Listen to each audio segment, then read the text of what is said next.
আমি ইচ্ছা করে দেইনি। তোকে আর কিছু বলতে হবে না। তোদের মতো কিছু ছেলের জন্যই আজকে মেয়েরা সমাজে অবহেলিত। প্রথম দিন ভার্সিটিতে এসেই মেয়েদের প্রেমপত্র দেওয়া শুরু। জানি না সামনে আর কি করবি।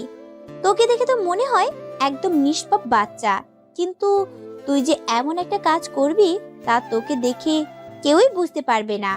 আর শোন, কখনো কোনো মেয়ের সাথে এই রকম করবি না।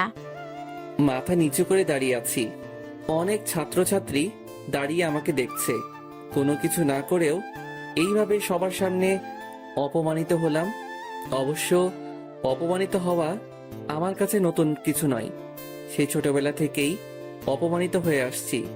বাবা মা মারা গেছে তখন আমি অনেক ছোট। তারপর থেকেই এতিমখানায় বড় হয়েছি। এইচএসসি পর্যন্ত সেখান থেকে পড়ালেখা করেছিলাম। কিন্তু যখন আমার বয়স 18 হলো, তারপর তারা আমাকে কিছু টাকা দিয়ে বলল যে এখন থেকে আমি আর এখানে থাকতে পারবো না। সেখান থেকে চলে আসার পর বুঝেছি জীবন সংগ্রামে বেঁচে থাকাটা কত কঠিন।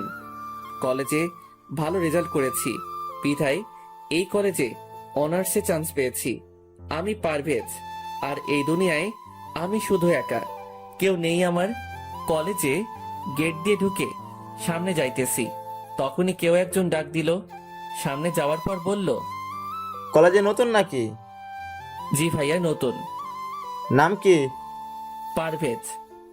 তোমাকে দেখে তো ভদ্র মনে হয়, কিন্তু তুমি এই বিয়াদবিটা কি করে করলা? আমি কি করেছি ভাইয়া? আমরা তোমার সিনিয়র, আর তুমি আমাদের সালাম না দিয়ে চলে যাচ্ছিলে কেন?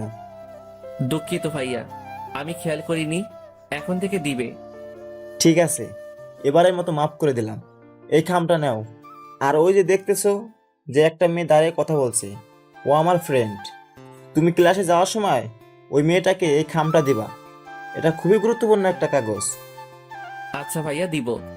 তারপর মেয়েটাকে খাম দেওয়ার পর কি হলো তা তো আপনারা জানেনই। ক্লাসে চলে আসলাম। কিছুক্ষণ পর দেখলাম ওই ছেলেগুলো আর ওই মেয়েটাও ক্লাসে আসছে। তার মানে ছেলেগুলো আমার সিনিয়র নয়। স্যার এসে সবার সাথে পরিচয় পর্ব সেরে নিলেন। প্রথম দিন ছিল বলে আজকে তেমন আর ক্লাস হয়নি। কলেজ থেকে বের হব, তখনই দেখলাম ওই ছেলেগুলো আড্ডা দিচ্ছে আর বলতে লাগলো, সাকিব, তুই তো ছেলেটাকে ভালোই বোকা বানালি। ছেলেটাকে দিয়ে অনেক মজা পেয়েছি। তাজা বলেছিস, ছেলেটা কিন্তু ভীষণ বোকা। কালকে আবার নতুন কিছু দিতে হবে, ওকে? এই বলে সবাই হাসতে লাগলো। কলেজ থেকে বের হয়ে আসলাম আর ভাবতে থাকলাম এদের থেকে যতই দূরে থাকবো ততই ভালো। যাই হোক, এক রুমের বাসা ভাড়া করেছিলাম, আর এতিমখানা থেকে একটা হোটেলে চাকরির ব্যবস্থা করে দিয়েছিল। 3টা থেকে রাত 9টা পর্যন্ত ডিউটি। বাসায় গিয়ে কিছু খেয়ে ঘুমিয়ে পড়লাম। ঘুম থেকে উঠতে একটু দেরি হয়ে গেছিল, তাই হোটেলে ঠিক টাইমে পৌঁছাতে পারি নাই। হোটেলে পৌঁছানোর পর ম্যানেজার বলল, এই জন্যই তোমাদের মতো ভার্সিটি পড়ুয়া ছেলেদের কাজ দিতে নেই। প্রথম দিনেই দেরি। সরি স্যার, আর হবে না। যাও কাজ করো। রাত 9টার সময় কাজ শেষ হলো। বাসায় আসতে আসতে 10টা বেজে গেল। রাতের খাবার হোটেলেই খাই। বাসায় এসে পড়তে বসলাম। পড়া শেষ করে ঘুমাতে গেলাম। সকালে ঘুম থেকে উঠে ফ্রেশ হয়ে কিছুক্ষণ পড়লাম। তারপর কলেজে গেলাম। কলেজে যাওয়ার পর আবার সেই ছেলেটা সাকিব ডাক দিল। তোকে না বলেছিলাম আমাদের সালাম দিতে? সালাম কেন দিব? আমরা তো একসাথেই পড়ি। তোরে তো। তখনই একজন স্যার চলে আসলো। কি হচ্ছে কি এখানে? যাও ক্লাসে যাও। তারপর ক্লাসে চলে আসলাম। ক্লাসটা শেষ করে যখনই বাইরে আসবো তখনই একটা ছেলে আমাকে ধাক্কা দিল। তোর সাহস কি করে হয় আমাকে জড়িয়ে ধরার? আমি ইচ্ছে করে করিনি, কে যেন আমাকে ধাক্কা দিয়েছে। অন্যায় করে আবার মিথ্যা কথা বলিস? প্রথম দিন আমাকে লাভ স্টোরি দিলি, আজকে আবার জড়িয়ে ধরেছিস। তোকে যেন আর কখনো আমার সামনে না দেখি। এই বলে মেয়েটা চলে গেল। তখনই সাকিব বলল, কিরে, কেমন দিলাম? এখন থেকে সব সময় আমাকে সালাম দিবি। কিছু বললাম না। জানি এদের কিছু বলে লাভ হবে না। চলে আসলাম সেখান থেকে। রাস্তা দিয়ে হাঁটছি। আমি কি শুধু সবার কাছে অবহেলিত হয়ে থাকবো? বাইরের পৃথিবীটা যে কত কষ্টের তা এখন বুঝতে পারছি। বাসায় চলে আসলাম। আজকে আর ঘুমালাম না। ঠিক টাইমেই হোটেলে চলে আসছি। তখনই ম্যানেজার এসে বলল, পারভেজ, এই খাবারগুলো ওই টেবিলে দিয়ে এসো। আচ্ছা স্যার। খাবার দিতে গেলাম, তখনই একজন বলল, এতক্ষণ লাগে খাবার দিতে? সে কখন থেকে অপেক্ষা করছি। ঠিক টাইমেই তো দিলাম স্যার। আবার মুখে মুখে কথা, যাও এখান থেকে। চলে আসলাম ওখান থেকে। ঠিক টাইমে খাবার দিলাম। তারপরও বলে যে দেরি হয়েছে। হোটেলের কাজ শেষ করে বাসায় চলে আসলাম।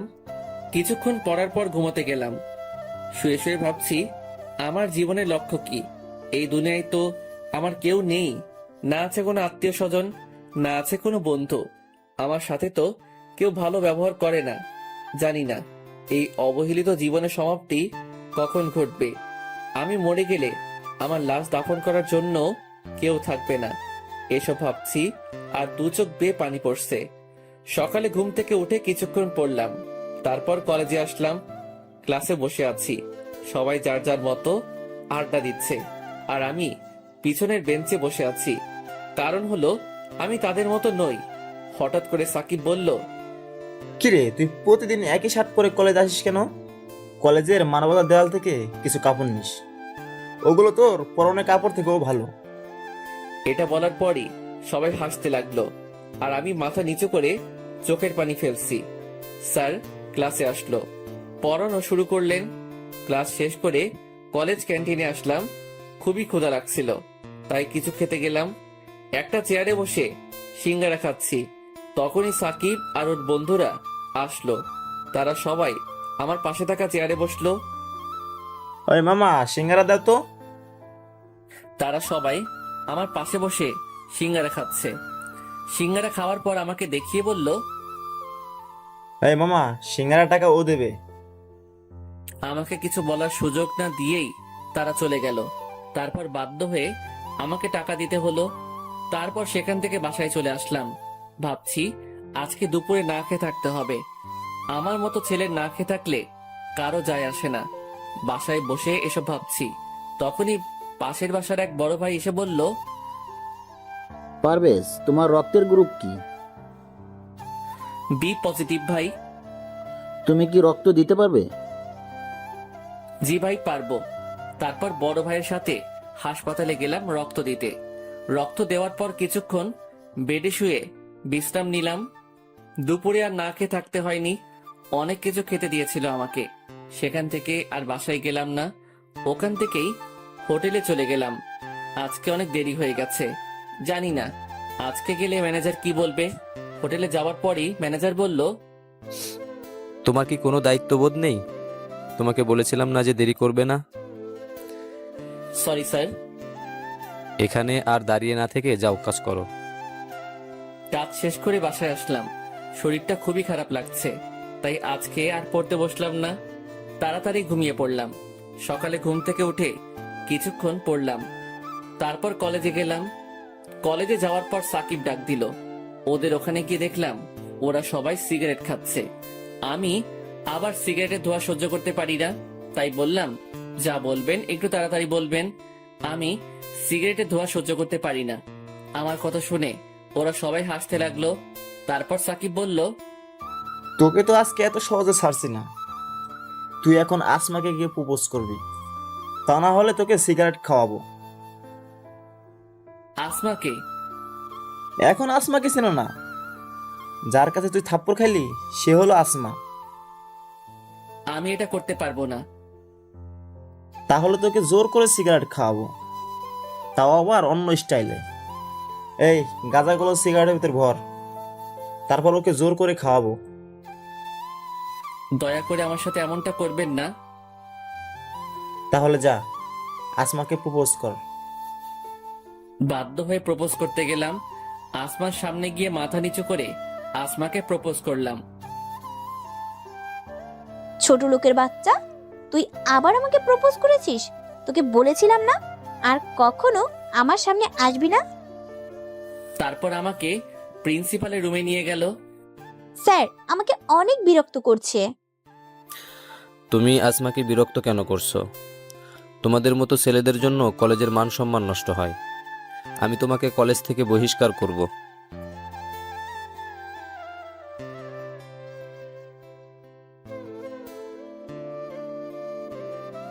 স্যার আমাকে অনেক বিরক্ত করছে। তুমি আসমাকে বিরক্ত কেন করছো? তোমাদের মতো ছেলেদের জন্য কলেজের মান সম্মান নষ্ট হয়। আমি তোমাকে কলেজ থেকে বহিষ্কার করব। আমি প্রিন্সিপালের পায়ে ধরে বলতে লাগলাম, স্যার দয়া করে আমাকে বহিষ্কার করবেন না, আমি আর কখনো এমনটা করব না। যদি আর কখনো তোমার নামে অভিযোগ আসে তাহলে তুমি আর কোনো সুযোগ পাবে না। যাও এখন। তারপর সেখান থেকে চলে আসলাম। ভাবছি আমার সাথেই কেন এমন হয়, আমি তো কারো কোনো ক্ষতি করি নাই, তারপরও তারা কেন আমার পিছনে পড়ে আছে। দোস্ত, ছেলেটার সাথে কিন্তু প্রতিদিন সেই মজা হয়। যা বলেছিস, কালকে আবার ওকে নতুনভাবে চাপ দেবো। আসমাকে দিয়ে ওকে প্রতিদিন মার খাওয়াবো। এই বলে সবাই হাসতে লাগলো। এটা আবার আসমা শুনেছে। ওই ছেলেটার কোনো দোষ নেই, আর আমি শুধুই ওই ছেলেটাকে ভুল বুঝলাম। কালকে কলেজে আসলে সরি বলতে হবে। রাতে শুয়ে শুয়ে ভাবছি, কালকে কলেজে গেলে তো আবার সাকিব আমার সাথে ওই রকম করবে। মনে হয় না আর ওই কলেজে বেশি দিন থাকতে পারবো। এইসব ভাবতে ভাবতে ঘুমিয়ে পড়লাম। পরের দিন কলেজে গেলাম। যাওয়ার পরই আসমা ডাক দিল। সরি। কেন? তোমার কোনো দোষ ছিল না, তারপরও আমি তোমাকে অনেক অপমান করেছি। গতকালকে আমি সাকিবের কাছ থেকে সব শুনেছি। আমাকে মাফ করে দাও, আমি সত্যি খুব দুঃখিত। তোমার তো কোনো দোষ নেই, তোমার জায়গায় অন্য কোনো মেয়ে থাকলেও এটাই করতো। আচ্ছা, তাহলে আজ থেকে তুমি আমার বন্ধু। তোমার নাম কি? পারভেজ শেখ। তোমার? আসমা আক্তার আনিকা। আজকে থেকে তাহলে আমরা বন্ধু। না। কেন? তার মানে তুমি আমাকে মাফ করতে পারো নাই? দেখো, তুমি বড়লোক বাবার মেয়ে আর আমি রাস্তার ছেলে, তোমার সাথে আমার বন্ধুত্ব করা ঠিক হবে না। আর কখনো এই কথা বলবে না। তুমি যেমনই হও না কেন, তারপরও তুমি আমার বন্ধু। তারপরও আর কোনো কথা বলবি না। এখন থেকে আমাকে তুই করে বলবি। আচ্ছা, চেষ্টা করব। তারপর ক্লাসে চলে গেলাম। প্রথমবার আমি সামনের বেঞ্চে বসলাম, তাও আবার আসমার সাথে। ক্লাস শেষ করে আসমার সাথে ক্যাম্পাসে বসে আছি। তোর মোবাইল নাম্বার দে। আমি ফোন চালাই না। মানে তোর কি কারোর সাথে কথা বলার প্রয়োজন মনে হয় না? না। কেন? আমার কেউ নেই। কেউ নেই মানে? এই দুনিয়ায় আমার আপনজন বলতে কেউ নেই, আমি এতিম। আর কখনো নিজেকে এতিম বলবি না। আজকে থেকে আমি তোর আপনজন। আয় এখন আমার সাথে। কোথায়? আসলেই দেখতে পাবি। তারপর আসমা আমাকে একটা মোবাইলের দোকানে নিয়ে গিয়ে একটা মোবাইল কিনে দিল। আমার সব কথা শুনে করুণা করতেছেন আমাকে। দিব একটা থাপ্পড়। এত বেশি বুঝিস কেন? তোরে এই মোবাইল দিয়েছি আমার সাথে কথা বলার জন্য। এখন চলো। কোথায়? চল। তারপর আমাকে একটা রেস্টুরেন্টে নিয়ে গেল। দুপুরে একটা রেস্টুরেন্টে খেলাম। খাওয়ার পর আসমাকে বললাম, আমি তাহলে এখন যাই। কোথায় যাবি? কাজে যাব। মানে? আমি একটা হোটেলে চাকরি করি, 2টা থেকে রাত 10টা পর্যন্ত। চল, আমি তোকে নামিয়ে দিয়ে আসি। তারপর আসমা আমাকে ওর গাড়িতে করে আমাকে হোটেলে নামিয়ে দিল। হোটেলের কাজ শেষ করে বাসায় গেলাম। বাসায় যাওয়ার পর পড়তে বসলাম। তখনই আসমা ফোন দিল। কি করিস? এইমাত্র বাসায় আসলাম, এখন পড়তেছি। ভালো। তা কিছু খেয়েছিস? হ্যাঁ, হোটেল থেকেই খেয়ে এসেছি। তুই? এই মাত্রই খেলাম। ভালো। আচ্ছা তাহলে পর, কালকে কলেজে কথা হবে। আচ্ছা। পড়া শেষে ঘুমিয়ে পড়লাম। সকালে ঘুম থেকে উঠে ফ্রেশ হয়ে কিছুক্ষণ পড়লাম। তারপর কলেজে গেলাম। কলেজে যাওয়ার পর সাকিব ডাক দিল। ওই ফকিন্নি, এদিকে আয়। জি ভাইয়া, আসছি। কোথা থেকে যেন আসমা এসে বলল, ও যাবে না। তা তুই বলার কে? আমি ওর বন্ধু। আর আজকে থেকে তোরা ওকে আর কোনো বিরক্ত করবি না। তোরা এতদিন ওর সাথে যা করেছিস তার সবই আমি জানি। আর যদি কখনো ওর সাথে খারাপ কিছু করার চেষ্টা করিস তাহলে প্রিন্সিপালের কাছে বলে তোকে কলেজ ছাড়া করাবো।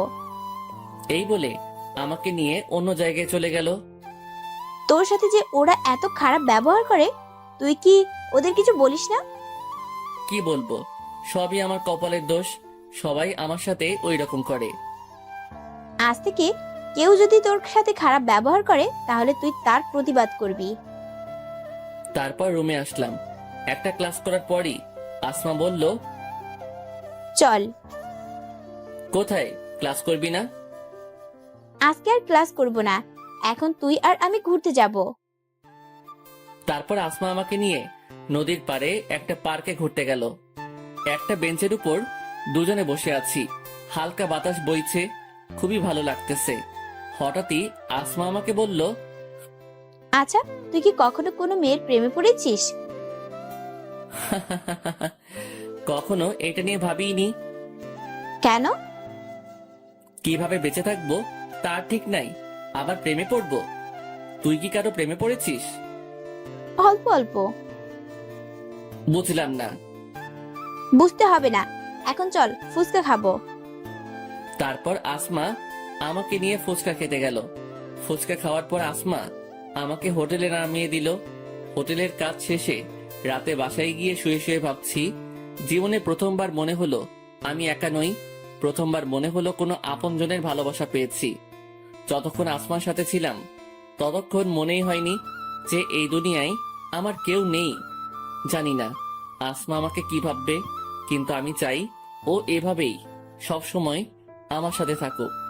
এসব ভাবতে ভাবতে ঘুমিয়ে পড়লাম। সকালে আসমার কলে ঘুম ভাঙলো। তারপর ঘুম থেকে উঠে ফ্রেশ হয়ে কিছুক্ষণ পড়লাম। তারপর কলেজে গেলাম।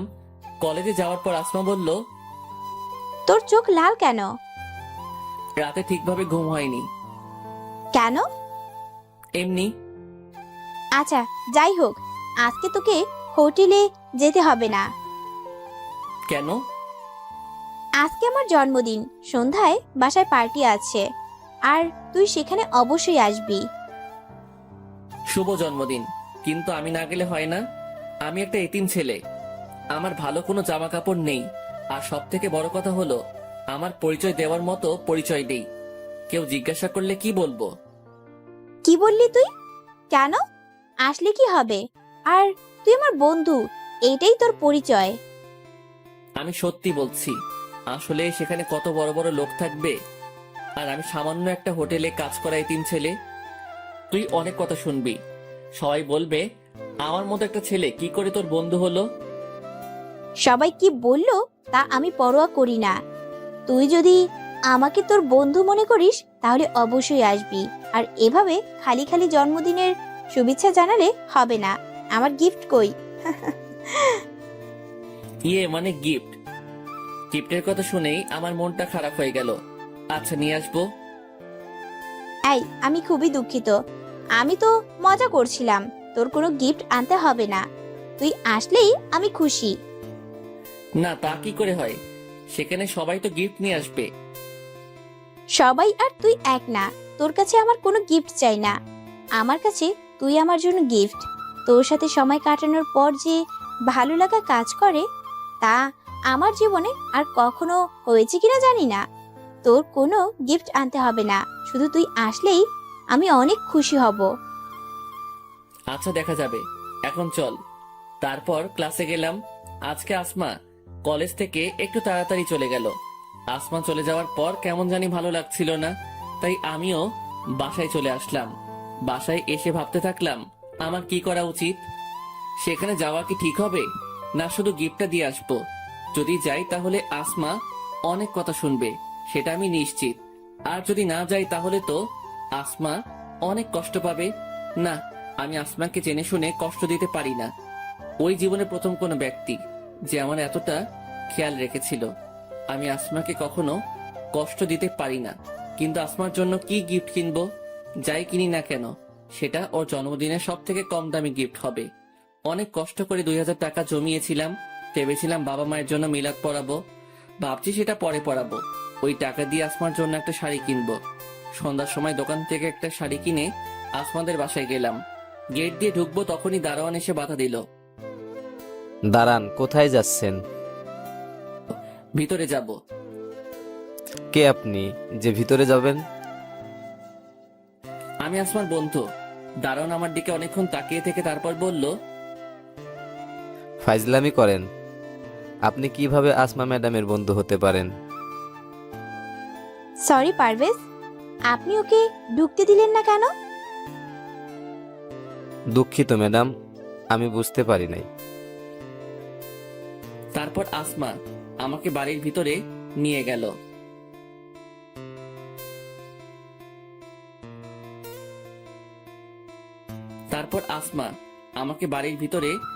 গেল।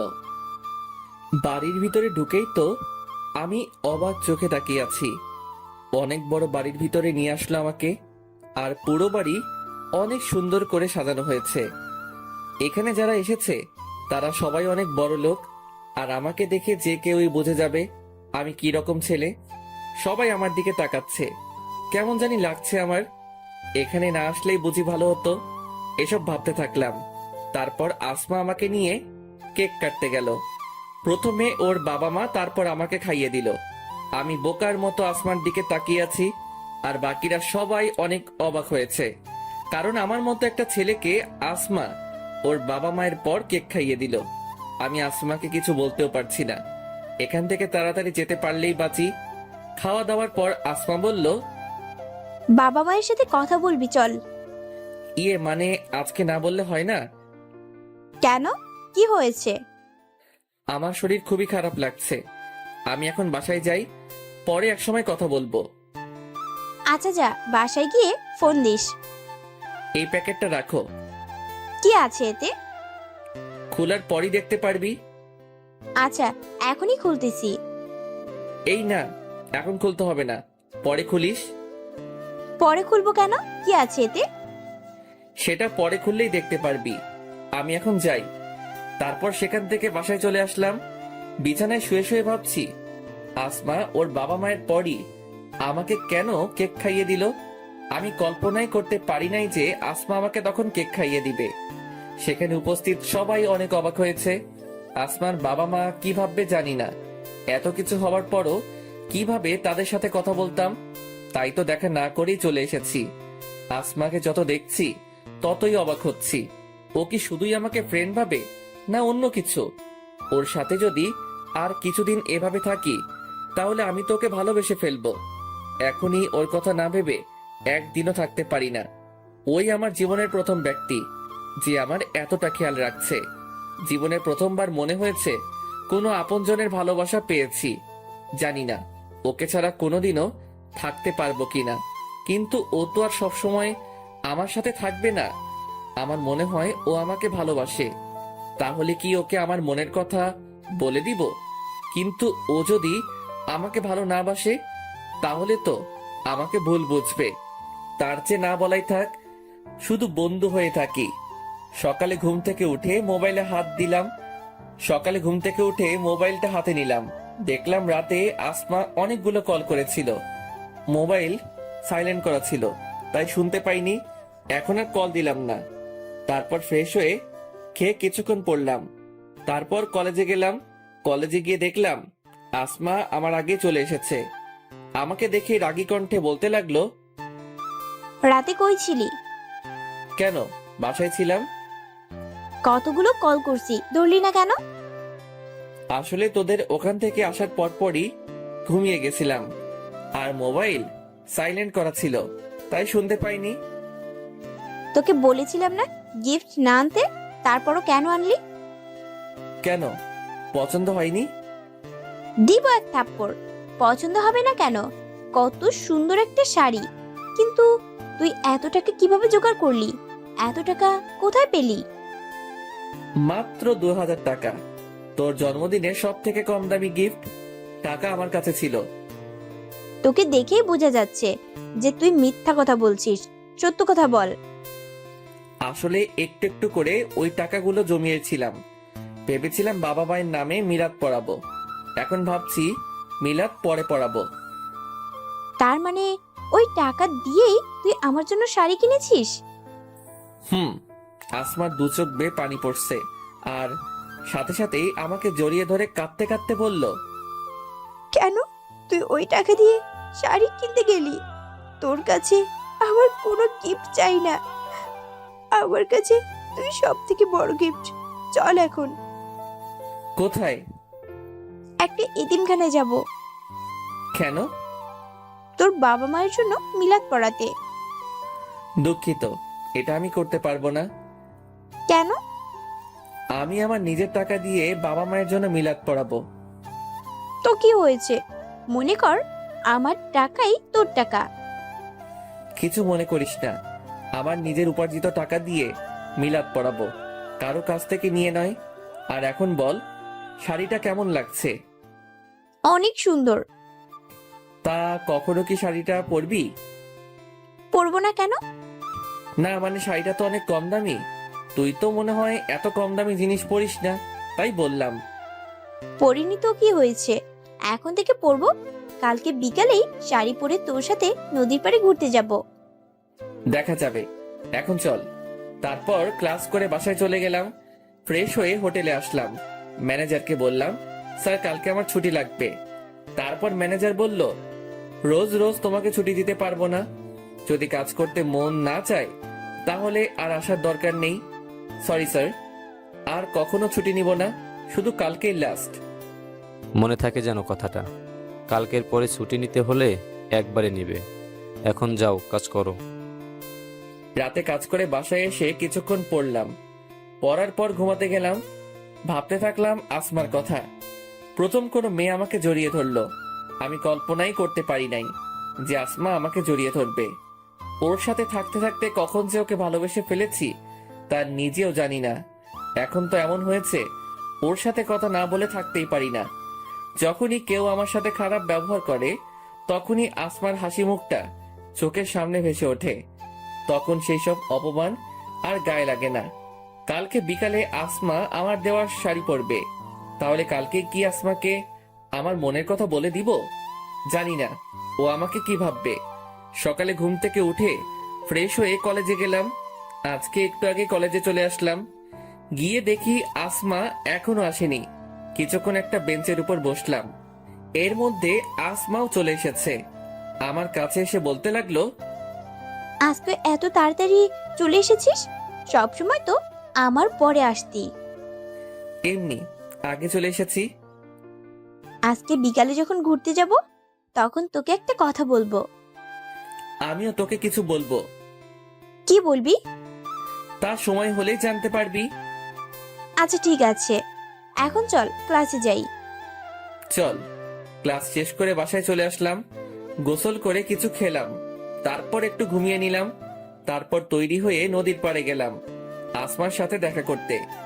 আসমার আসার আগেই আমি সেখানে চলে গেছি। আমি খুবই চিন্তিত।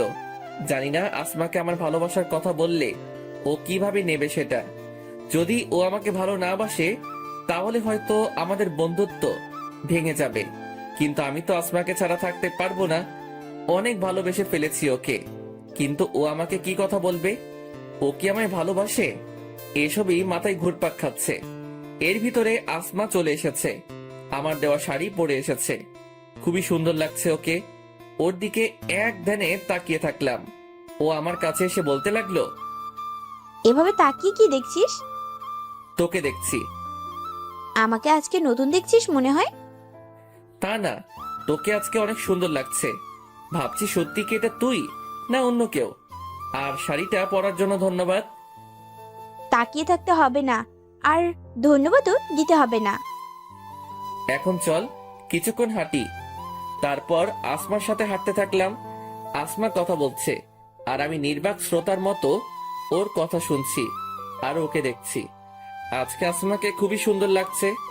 ভাবছি এখনই ওকে ভালোবাসার কথা বলবো, কিন্তু তার আগে আসমা বলল, চল ফুচকা খেয়ে আসি। চলো। আমাকে নিয়ে ফুচকা খেতে গেল। তারপর দুজনে মিলে ফুচকা খেলাম। ফুচকা খাওয়ার পর নদীর পাড়ের একটা বেঞ্চে দুজনে বসে আছি। আচ্ছা, তুই না আমাকে কিছু বলতে চাইছিলি? তুইও তো কিছু বলতে চাইছিলি। আগে তুই বল, তারপর আমি বলবো। না, আগে তোরটা বলবি। আচ্ছা, আমিই বলবো একটু পরে। দাঁড়া, একজনকে ফোন করে নেই। কোথায়? তাড়াতাড়ি এসো, আমরা সেই কখন থেকে বসে আছি। কার সাথে কথা বললি? আর কে আসবে? আসলেই দেখতে পাবি। আচ্ছা পারভেজ, মনে কর তুই একজনকে ভালোবাসিস কিন্তু বলতে পারছিস না, কিন্তু হঠাৎ করেই সে যদি তোকে প্রপোজ করে, তাহলে কি করবি? অবশ্যই রাজি হব। আমিও একজনকে ভালোবেসে ফেলেছি। তার মানে ও কি আমাকে ভালোবাসে? খুবই আগ্রহ নিয়ে ওকে জিজ্ঞেস করলাম, কাকে ভালোবাসিস তুই? বলবো একটু পরে, এখন ঝালমুড়ি খাবো দুজনে, আর তার ভিতরে ও চলে আসবে।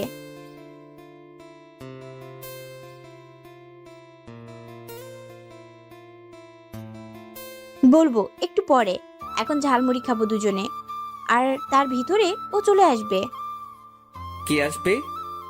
আসলেই দেখতে পাবি। তারপর দুজনে মিলে ঝালমুড়ি খেলাম।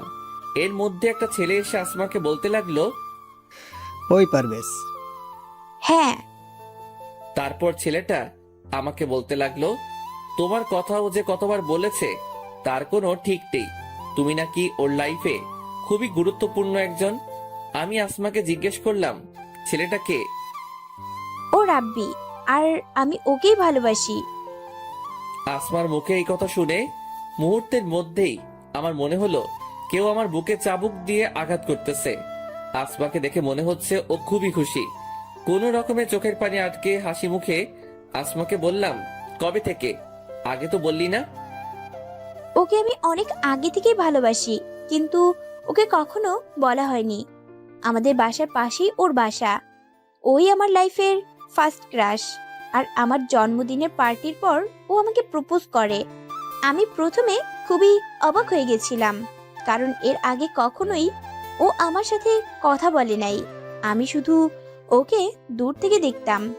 ও প্রপোজ করায় আমি এতটাই অবাক হয়ে গেছিলাম যে কিছুই বলতে পারছিলাম না। তারপর ও বলে যে আমাকে সময় নিতে। তারপর আমি আজকে ওকে হ্যাঁ বলে তোর সাথে পরিচয় করিয়ে দিতে আসলাম।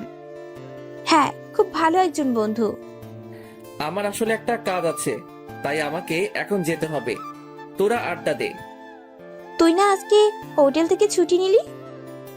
হ্যাঁ, কিন্তু আমাকে এখন এক জায়গায় যেতে হবে। আমি তোকে এখনই বলতাম, কিন্তু তার আগেই রাব্বি ভাইয়া চলে এসেছে। আচ্ছা তোমার যখন কাজ আছে তাহলে তোমাকে আর আটকে রাখা ঠিক হবে না। আচ্ছা যা, তাহলে কালকে কলেজে কথা হবে। ওখান থেকে তাড়াতাড়ি চলে আসলাম। ওখানে আর এক মুহূর্ত থাকাও আমার পক্ষে সম্ভব হচ্ছিল না। অনেক কষ্টে চোখের পানি আটকে রেখেছি। বাসায় গিয়ে শুয়ে পড়লাম। কিছুই ভালো লাগছিল না। কি করে পারতাম আসমাকে অন্য কারোর সাথে দেখতে? আমি ভেবেছিলাম ও হয়তো আমাকে ভালোবাসে, কিন্তু ও শুধুই আমাকে ওর একজন ভালো বন্ধু ভাবে। জানি না এরপর কিভাবে আসমার সাথে স্বাভাবিকভাবে কথা বলবো। আসমার সাথে পরিচয় হবার পর কিছুদিনের জন্য ভুলেই গেছিলাম যে আমার আসল পরিচয় কি। যখন সবাই অপমান করত তখন অনেক খারাপ লাগতো, আর এখন তার থেকেও অনেক বেশি কষ্ট হচ্ছে। এভাবে অনেকক্ষণ বিছানায় শুয়ে আছি, কিন্তু ঘুম আসছে না। কিভাবে ঘুম আসবে? চোখ বুঝলেই তো আসমার মুখটা ভেসে ওঠে। তবে আজকে একটা ব্যাপার খুবই অদ্ভুত লাগছে। প্রতিদিন তো আসমা এই সময় ফোন দেয়, কিন্তু আজকে তো দিল না। তাই আমি ফোন দিলাম, কিন্তু আসমার ফোন ওয়েটিং। অনেকবার ফোন দিলাম কিন্তু ওয়েটিং। হয়তো রাব্বির সাথে কথা বলছে, তাই হয়তো আমার কথা মনে নেই। এখন হয়তো আসমার কাছে আমার থেকে রাব্বি গুরুত্বপূর্ণ। থাকবেই না কেন? আমি তো ওর শুধু বন্ধু, আর রাব্বি তো ওর ভালোবাসা। এসব কথা ভাবছি আর চোখ দিয়ে পানি পড়ছে। কিছুক্ষণ পর মোবাইলের স্ক্রিনে আসমা নামটা ভেসে উঠল। চোখের পানি মুছে কল রিসিভ করলাম। কি করিস? শুয়ে আছি। তুই কি করিস? রাব্বির সাথে কথা বললাম এতক্ষণ, তুই তো তাড়াতাড়ি চলে আসলি। জানিস তারপর আমরা কত আড্ডা দিয়েছি? আমার কাজ ছিল তাই তো আগে চলে এসেছি। জানিস রাব্বি আমার প্রতি কত কেয়ারিং। আমি বাসায় আসছি কিনা, খেয়েছি কিনা সবকিছুর খবরও রাখে। ও আমাকে অনেক ভালোবাসে। আমি খুবই ভাগ্যবান যে ওর মতো একজনকে পেয়েছি। ভালো, আমার খুবই ঘুম পেয়েছে, রাখছি এখন। আচ্ছা। চোখের পানি আর কন্ট্রোল করতে পারছিলাম না, তাই তাড়াতাড়ি ফোনটা রেখে দিলাম। নিজের ভালোবাসার মানুষের মুখে যদি অন্য কারো প্রশংসা শুনতে হয় তাহলে এর চেয়ে কষ্টের আর কিছু নাই। আগে আসমা ফোন দিলে আমার খোঁজ খবর রাখতো, আর এখন আসমার খোঁজ খবর অন্য কেউ রাখে। হয়তো আসমা রাব্বির সাথেই অনেক সুখী থাকবে, আমি না হয় আসমার বন্ধু হয়েই সারা জীবন থাকবো। একটা দুঃস্বপ্ন ভেবে সবকিছু ভুলে যাব। সকালে ঘুম থেকে উঠে দেখলাম অনেক সময় হয়ে গেছে। রাতে ঠিক মতো ঘুমাতে পারি নাই, তাই সকালে তাড়াতাড়ি উঠতে পারি নাই। তাড়াতাড়ি ফ্রেশ হয়ে কিছু খেয়ে কলেজে গেলাম। কলেজে গিয়ে দেখলাম আসমা এখনো আসেনি। একা একা একটা বেঞ্চের উপর বসে আছি। ক্লাসের সময় হয়ে গেল কিন্তু আসমা এখনো এলো না, তাই ফোন দিলাম আসমাকে। কোথায় তুই? কলেজে আসবি না? আজকে আসবো না, রাব্বির সাথে নদীর পাড়ে ঘুরতে আসছি। আচ্ছা ঠিক আছে, রাখছি তাহলে। গতকালকেও তো আসমার সাথে কথা বললাম, তখন তো বললো না যে আজকে কলেজে আসবে না। হয়তো আমাকে বলার প্রয়োজন মনে করেনি। আমি একাই ক্লাস করলাম, তারপর বাসায় চলে আসলাম। বাসায় এসে ফ্রেশ হয়ে হোটেলে যাবার জন্য রওনা দিলাম। রাস্তা দিয়ে হাঁটছি আর ভাবছি কেন যে আসমার সাথে পরিচয় হলো, তাহলে হয়তো এখন কষ্ট পেতাম না। জীবনে সব কিছুতেই তো অবহেলিত হয়ে এসেছি, ভালোবাসার বেলায় তার ব্যতিক্রম কেন হবে? এসব ভাবছি আর হাঁটছি, তখনই দেখলাম আসমা আর রাব্বি বাইকে করে যাচ্ছে। রাব্বি বাইক চালাচ্ছে আর আসমা ওকে পেছন থেকে জড়িয়ে ধরে আছে। আমি আর ওদেরকে ডাক দিলাম না, ওরা ওদের মতো যাচ্ছে। আমি তাড়াতাড়ি হোটেলে চলে গেলাম। আসমাকে অন্য কারোর সাথে দেখলেই খুবই খারাপ লাগে। ও তো এখন খুবই ব্যস্ত, তাই হয়তো আমার খবর নেওয়ার সময় পাইনি। হোটেলে এসে কাজ করতেছিলাম। আজকে কেন জানি কাজ করতেও ভালো লাগছিল না। অন্য মনস্ক হয়ে খাবার নিয়ে একটা টেবিলে গেলাম। অসাবধানতা বশত কিছু খাবার একটা মেয়ের গায়ে পড়লো। ছোট লোক কোথাকার, দেখে কাজ করতে পারিস না? দিলি তো আমার জামাটা নষ্ট করে। জানিস তোর থেকে আমার জামার দাম বেশি। এর ভিতরে ম্যানেজার চলে এসেছে। কি হয়েছে এখানে? এই ছোট লোকটা আমার গায়ে খাবার ফেলে দিয়েছে। আমরা খুবই দুঃখিত ম্যাম, দয়া করে আর রাগারাগি করবেন না, তাতে আমাদের হোটেলের সম্মান নষ্ট হবে। আমরা ওর বিচার করব। পারভেজ, তুমি আমার সাথে এসো। ম্যানেজার আমাকে নিয়ে একটা রুমে গেল, তারপর বলতে লাগলো, তোমার কি কাজ করার ইচ্ছা নেই? মাঝে মাঝে ছুটি নাও, সময় মতো আসো না। তার উপর আবার আজকে যে ঘটনা ঘটালে, এরপর আর তোমাকে কাজে রাখা সম্ভব নয়। স্যার দয়া করে আমাকে কাজ থেকে বের করে দিবেন না, কথা দিচ্ছি এরপর আর আমার নামে কোনো অভিযোগ আসতে দিব না। মাফ করতে পারি এক শর্তে, এখন গিয়ে ওই মেয়েটার কাছে সরি বলবে। সে যদি মাফ করে তাহলেই তোমার চাকরি থাকবে। ঠিক আছে স্যার। তারপর মেয়েটার কাছে গিয়ে বললাম, সরি ম্যাম, আমাকে মাফ করে দিন, আমার ভুল হয়ে গেছে। দিলাম মাফ করে, এখন যা। হোটেলের কাজ করে রাতে বাসায় আসলাম। বিছানায় শুয়ে শুয়ে ভাবছি দুনিয়াটা বড় অদ্ভুত। অপরাধ না করেও মাপ চাইতে হলো। আর মেয়েটা যা বলেছে ঠিকই বলেছে, আমার থেকে তার জামার দামও অনেক বেশি। আসমাকে কল দিলাম কিন্তু ওয়েটিং। অনেকবার কল দিলাম কিন্তু ওয়েটিং। বিছানায় শুয়ে আছি, ভাবছি আসমা হয়তো কল দিবে, কিন্তু অনেক সময় হয়ে গেল কিন্তু কল দিল না। ওর কাছে কি আমি এতটাই মূল্যহীন যে একবার আমাকে কল দিতেও পারলো না? ওকে তো আর আমি ভালোবাসতে বলছি না, আমি তো শুধু ওর বন্ধু হয়েই থাকতে চাইছিলাম। এগুলো ভাবতে ভাবতে একটা সময় ঘুমিয়ে গেলাম। সকালে ঘুম থেকে উঠেই আগে ফোনটা হাতে নিলাম, কিন্তু যে আশায় হাতে নিয়েছিলাম তা পূরণ হয়নি। আসমা আমাকে একটিবারও কল করেনি, হয়তো ওর কাছে এখন রাব্বি সব। ফ্রেশ হয়ে কিছুক্ষণ পড়লাম, কিন্তু পড়ায় একদমই মন বসছিল না। তারপরও পড়ার চেষ্টা করলাম। পড়া শেষে কিছু খেয়ে কলেজে আসলাম। গিয়ে দেখি আসমা এখনো আসেনি, তাই একা একা একটা বেঞ্চের উপর বসে সময় কাটালাম। ক্লাস শুরু হওয়ার কিছুক্ষণ আগে আসমা আসলো। এত দেরি হলো কেন আজকে?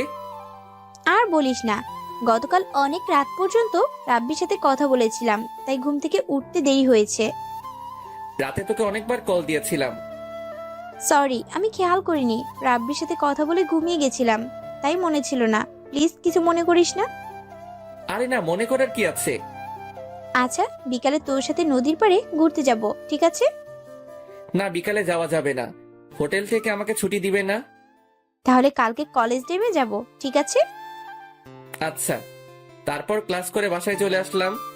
আজকে অনেক খুশি লাগছে, কারণ কালকে আসমার সাথে ঘুরতে যেতে পারবো। এত খুশি হয়ে কাজ নাই। এখন তাড়াতাড়ি রেডি হয়ে হোটেলে যেতে হবে। দেরি করলে চাকরি থাকবে না, আমাকে আর কোনো সুযোগও দিবে না। ঠিক সময়ে হোটেলে চলে আসলাম। তারপর নিজের কাজ করতে লাগলাম। আমাকে দেখে ম্যানেজার বলতে লাগলো, প্রতিদিন এভাবে ঠিক সময়ে আসবে আর ভালোভাবে কাজ করবে। জি স্যার।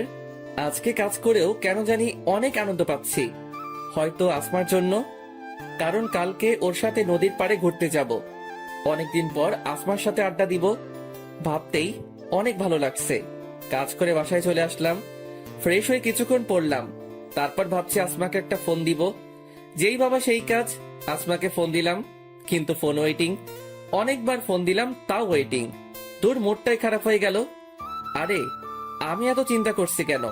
কালকে তো আসমার সাথে কথা হবেই, এই ভেবে ঘুমিয়ে পড়লাম। সকালে কলেজে গিয়ে দেখলাম আসমা এখনো আসেনি। আগে আসমা সব সময় আমার আগেই কলেজে আসতো। ইদানিং দেখছি আসমা কলেজে খুবই লেট করে আসে। হয়তো রাতে রাব্বির সাথে কথা বলে, তাই সকালে ঘুম থেকে উঠতে দেরি হয়। মন খারাপ করে একটা বেঞ্চের উপর বসে রইলাম। কিছুক্ষণ পর আসমা আসলো।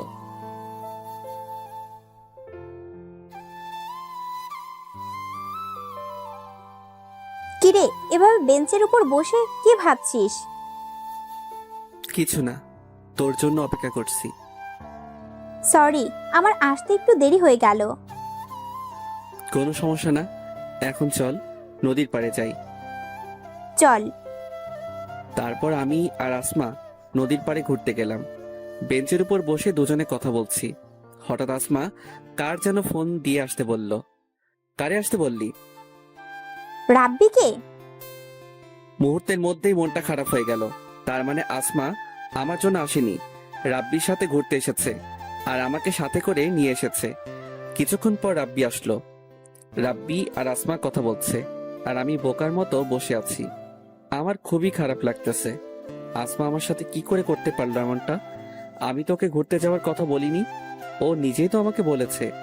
ওরা দুজনে কথা বলছে, মনে হচ্ছে আমি অপরিচিত কোনো মানুষ। সেখান থেকে চলে আসতে ইচ্ছা করছে। হঠাৎ করে আসমা বলল, আমার প্রচুর পানি পিপাসা লাগছে। পারভেজ, তুমি গিয়ে এক বোতল পানি কিনে নিয়ে আসো প্লিজ। আচ্ছা, তোমরা কথা বলো, আমি নিয়ে আসছি। মনে হচ্ছে ওদের সেবা করার জন্যই আমাকে নিয়ে আসছে। আমাকে এখানে এনে এইভাবে অপমান না করলেও পারতো আসমা। পানি নিয়ে বেঞ্চের এই জায়গায় আসলাম। এসে দেখি ওরা নাই। তারপর ওদের খুঁজতে লাগলাম। হঠাৎ দেখলাম ওরা অন্য এক জায়গায় বসে কথা বলছে। আমি পিছন দিকে ছিলাম, আর সেখানে অনেক গাছও ছিল, যার কারণে ওরা আমাকে দেখতে পায়নি। আমি ওদের কাছাকাছি আসতেই শুনতে পেলাম, আসমা তোমাকে কিছু বলতে চায়, জানি না তুমি কিভাবে নেবে। আমি কিছুই মনে করব না, তুমি বলো। পারভেজকে আমার মোটেই সুবিধার মনে হচ্ছে না। মানে কি বলছো তুমি? দেখো আসমা, একটা ছেলে আর একটা মেয়ে কখনো শুধু বন্ধু হয়ে থাকতে পারে না। শুধু আমিই না, সবাই বলবে এটা। তুমি পারভেজকে শুধু বন্ধু ভাবলেও আমার মনে হয় সে তোমাকে অন্য কিছু ভাবে। তুমি যখন ওই দিন পারভেজকে বলেছিলে যে তুমি আমাকে ভালোবাসো, তখন পারভেজকে দেখে মনে হয়েছিল ও একদমই খুশি হয়নি, আর তাই হয়তো ও কাজের বাহানা দিয়ে চলে গেছিল। দেখো, আমি পারভেজকে শুধুই আমার একজন ভালো বন্ধু মনে করি। আমি জানি সেটা, কিন্তু এখানে কথা হচ্ছে যে পারভেজ তোমাকে কি ভাবে। আর কোনো ফ্রেন্ডই চাইবে না তার প্রেমিকার কোনো ছেলে ফ্রেন্ড থাকুক। তুমি শুধু শুধুই পারভেজকে সন্দেহ করছো, আর ও তো আমাকে বলেনি যে ও আমাকে ভালোবাসে। তুমি শুধুই অযথা টেনশন করছো। দেখো আসমা, ও তোমার ভালো বন্ধু, তাই হয়তো এখন তুমি এই কথা বলছো। কালকে যখন ও আমার নামে তোমাকে বলবে যে আমি অন্য মেয়েকে নিয়ে ঘুরি, তখন তুমি সত্যিটা না জেনেই আমাকে সন্দেহ করবে। আর বেশিরভাগ সম্পর্কই এই জন্যই নষ্ট হয়। আর একজন মানুষের কাছে দুইজন সমান গুরুত্বপূর্ণ হতে পারে না। আর আমি চাই না যে তুমি পারভেজের সাথে কথা বলো। আর তোমার কাছে কে বেশি গুরুত্বপূর্ণ, আমি নাকি পারভেজ? এটা কেমন প্রশ্ন রাব্বি? তোমরা দুজনে আমার লাইফে সমান গুরুত্বপূর্ণ। তোমাকে আমি ভালোবাসি আর পারভেজ আমার বন্ধু। আর কোনো কারণ ছাড়া কিভাবে আমি পারভেজের সাথে সম্পর্ক নষ্ট করতে পারি? আচ্ছা, তোমার পারভেজের সাথে সম্পর্ক নষ্ট করতে হবে না। যদি কোনোদিন পারভেজ তোমাকে প্রপোজ করে তখন? আশা করি এমন দিন কখনো আসবে না। যদি এমনটা হয় তাহলে ওর সাথে আর কোনো সম্পর্ক থাকবে না। আচ্ছা, এখন এসব কথা বাদ দেই। আচ্ছা, তোমরা কথা বলো, আমি যাই। কেন? তুইও আমাদের সাথে থাক না, তোরা আড্ডা দে। যেতে হবে। আচ্ছা, যাও। তারপর আমি ওদের ওখান থেকে চলে আসলাম। আমি চাই না আমার জন্য ওদের সম্পর্কটা নষ্ট হোক, তাই ওদের আর বিরক্ত করলাম না। বাসায় এসে গোসল করলাম, তারপর কিছুক্ষণ শুয়ে থেকে হোটেলে গেলাম। আজকেও ঠিক সময় চলে আসলাম, তাই ম্যানেজারের আর বকা খেতে হলো না।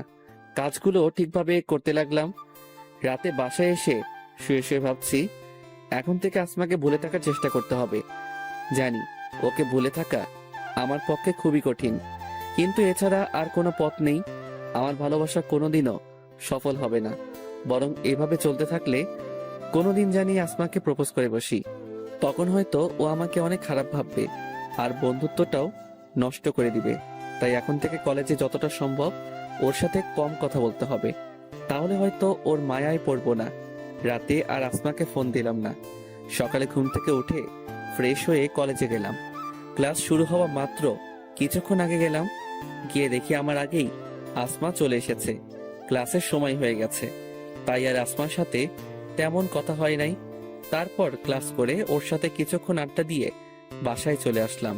আগের তুলনায় অনেক কম কথা বললাম। বাসায় এসে ফ্রেশ হয়ে কিছুক্ষণ রেস্ট নিলাম, তারপর হোটেলে গেলাম। কাজ করতে করতে হঠাৎ একটা টেবিলের দিকে তাকিয়ে অবাক হয়ে গেলাম, কারণ সেখানে রাপ্পি ছিল আর ওর পাশে একটা মেয়ে বসা ছিল। তারপর একটু আড়ালে গিয়ে ওদের কথা শুনতে লাগলাম। বাবু, তুমি এখন আর আমার সাথে আগের মতো কথা বলো না কেন? আসলে বাবু, ইদানিং একটু ব্যস্ত ছিলাম তো, তাই এখন থেকে তোমাকে অনেক সময় দেব। রাগ করো না বাবু, আমি তোমাকে অনেক ভালোবাসি। আমি জানি আমার বাবুটা আমাকে অনেক ভালোবাসে। ওদের কথা শুনে তো আমি অবাক হয়ে গেছি। তার মানে রাব্বি আসমাকে ধোকা দিচ্ছে, আর ও একটা প্লে বয়।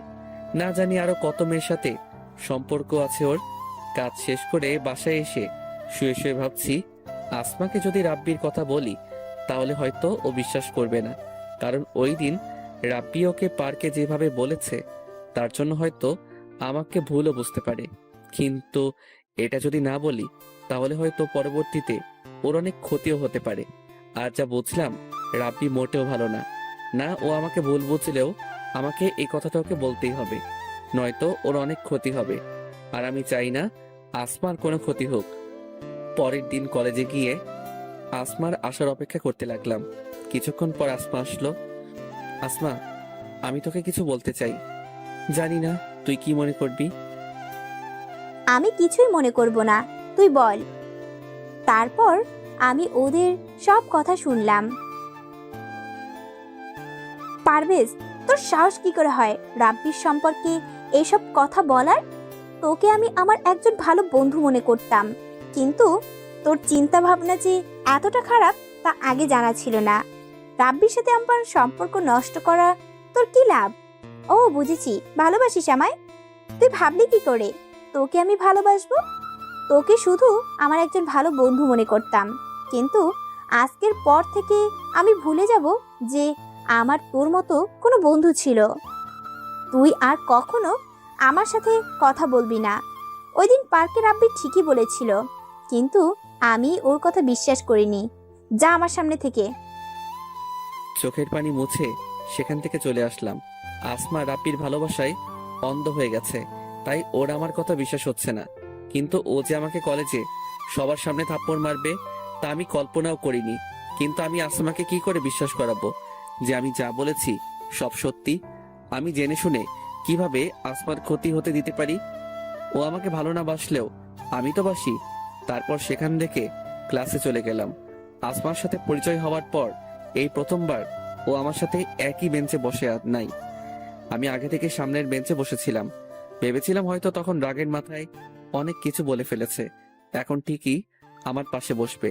কিন্তু আমার ধারণা ভুল প্রমাণ করে দিয়ে ও আমার পিছনের বেঞ্চে বসলো। অনেক কষ্টে ক্লাস করলাম। ক্লাস শেষ হবার পর আসমা আমাকে রেখেই একা চলে গেছে। আসমার এই অবহেলায় খুবই কষ্ট হচ্ছে। আমি কলেজ থেকে বাসায় চলে আসলাম। ফ্রেশ হয়ে কিছুক্ষণ রেস্ট করলাম, তারপর হোটেলে চলে আসলাম। পারভেজ আমার সাথে এমনটা করবে কখনো কল্পনাও করিনি। শেষ পর্যন্ত রাব্বির কথাই সত্যি হলো। সেদিন যদি ওর কথা বিশ্বাস করতাম তাহলে আজকে এই দিনটা দেখতে হতো না। পারভেজের চিন্তা ভাবনা এতটা খারাপ তা আগে বুঝতে পারি নাই। বিকেলে রাব্বির সাথে নদীর পাড়ে ঘুরতে গেলাম। কি ব্যাপার আসমা, তোমার মন কি খারাপ? কখনো ভাবতেই পারি নাই যে আমার জীবনে এরকম ঘটনা ঘটবে। কি হয়েছে? পারভেজ যে এতটা খারাপ তা আগে জানা ছিল না। ওকে আমি আমার একজন ভালো বন্ধু মনে করতাম। ওর কত বড় সাহস তোমার সম্পর্কে বাজে কথা বলে। কি বলেছে? তোমাকে নাকি ও কোন মেয়ের সাথে দেখেছে, তোমরা নাকি একে অপরকে ভালোবাসো। কথাটা শুনে আমার এতটা রাগ হয়েছিল যে সাথে সাথেই ওকে থাপ্পড় মেরেছি আর ওর সাথে বন্ধুত্ব শেষ করেছি। সেদিন তোমার কথা বিশ্বাস না করে অনেক বড় ভুল করে ফেলেছি।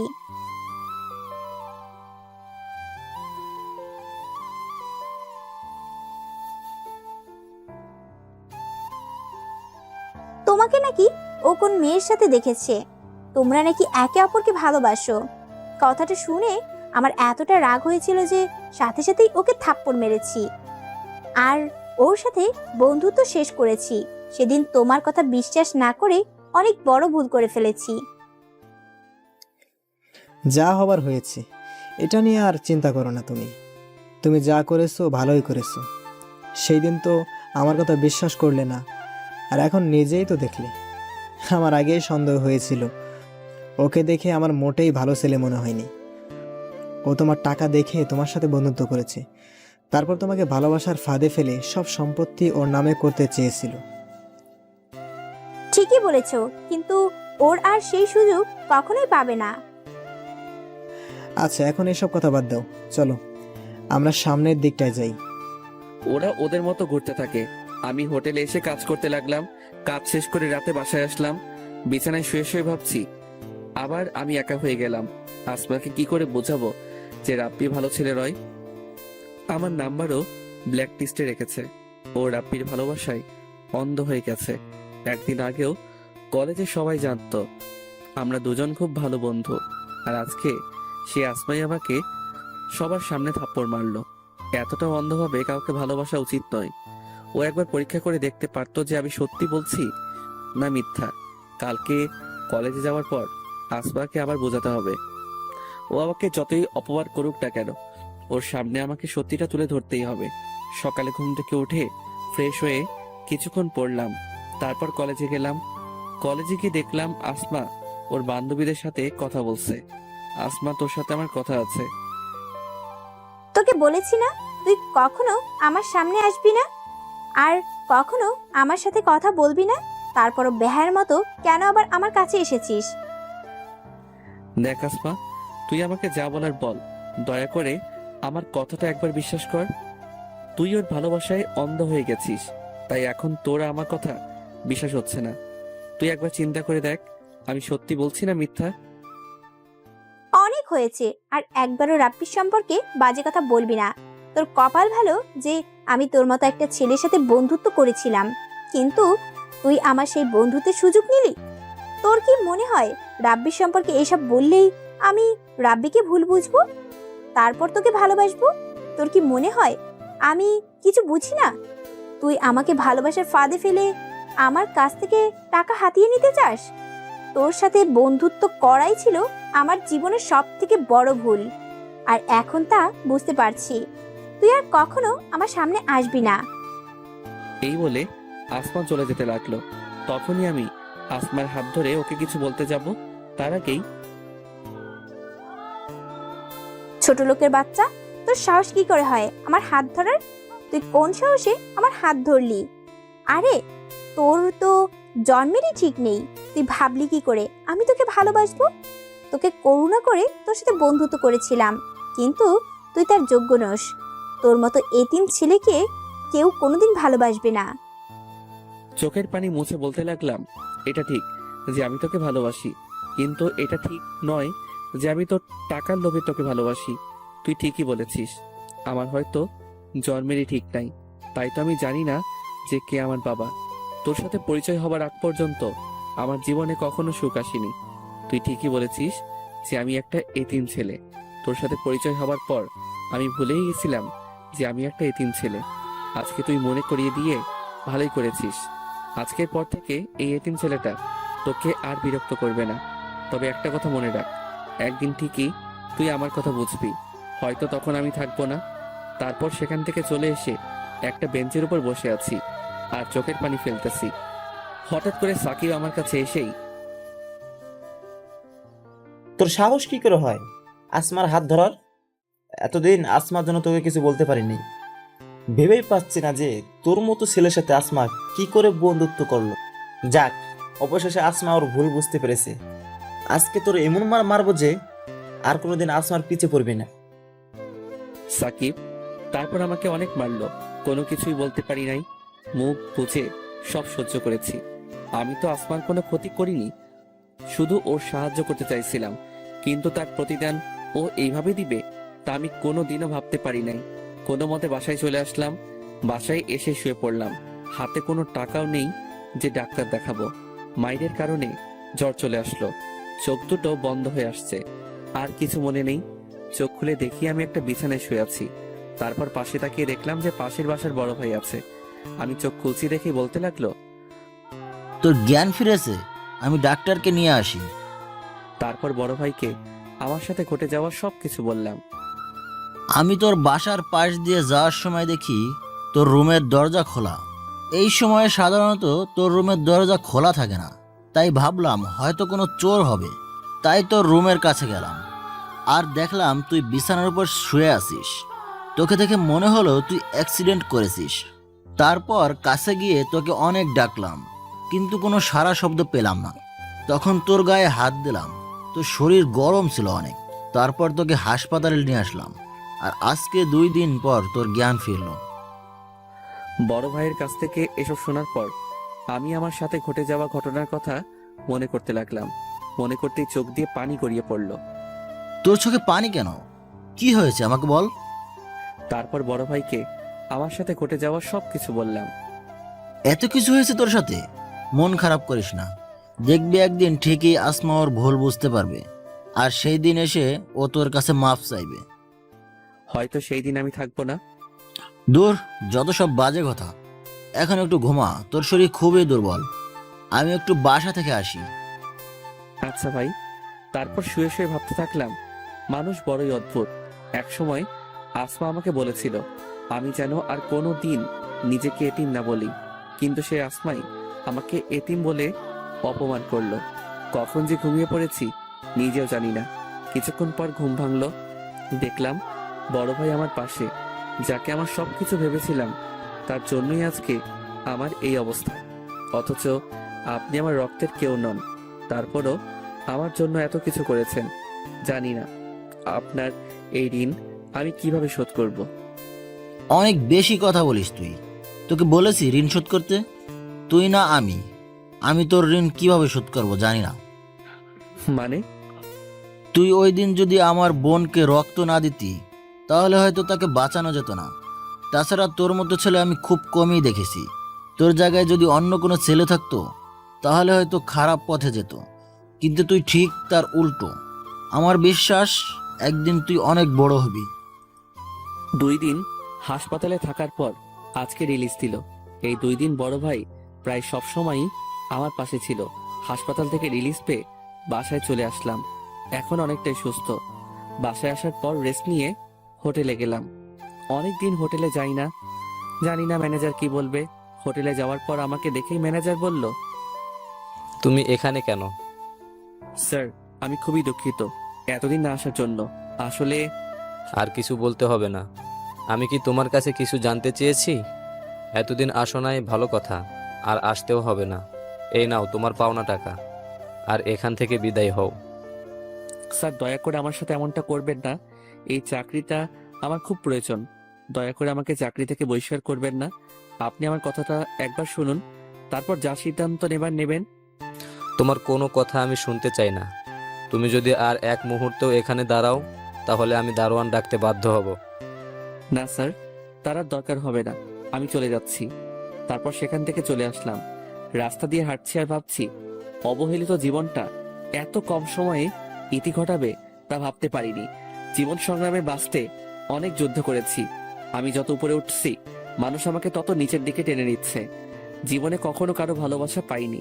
প্রথমবার কেউ একজন আমার সঙ্গ দিয়েছিল, কিন্তু শেষ পর্যন্ত সেও আমাকে ছেড়ে চলে গেছে। আসমা ঠিকই বলেছে, আমার হয়তো জন্মেরই ঠিক নেই, তাই তো জানিও না কে আবার বাবা মা। আজকে যদি এই রাস্তায় আমার মৃত্যু হয়, তাহলে হয়তো আমার লাশটাও দাফন হবে না। এই দুনিয়া বড়ই অদ্ভুত। যে যুদ্ধ করতে চায় তাকে আরো যুদ্ধ করতে হয়। তবে একটা ইচ্ছা মনে হয় অপূর্ণই থেকে যাবে।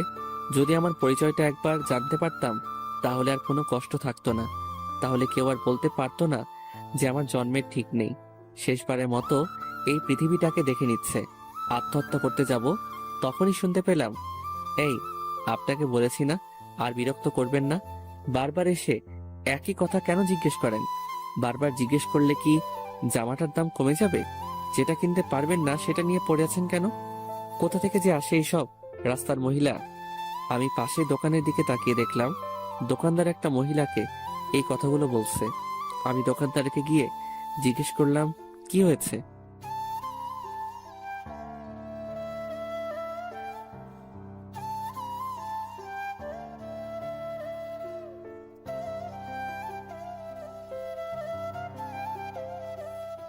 দেখেন ভাই, এই জামাটার দাম 800 টাকা, আর মহিলা বারবার এসে বলতেছে তাকে 400 টাকায় দিতে হবে। আপনিই বলেন ভাই, 800 টাকার জামা 400 টাকায় কিভাবে দিব?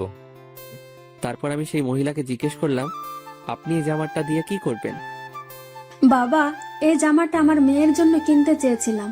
আমার মেয়েটা ক্লাস 8-এ পড়ে। অনেক কষ্ট করে মানুষের বাসায় কাজ করে ওর লেখাপড়া করাই। আমার মেয়েটা আজকে 3 দিন ধরে অসুস্থ। টাকার অভাবে ডাক্তার দেখাতে পারে নাই। আজকে মেয়েটা আমার কাছে একটা নতুন জামা চেয়েছে। কোনোদিনও ওকে নতুন জামা কিনে দিতে পারি নাই। ও খুব অসুস্থ, হয়তো চিকিৎসার অভাবে আর বেশি দিন ওকে বাঁচাতে পারবো না।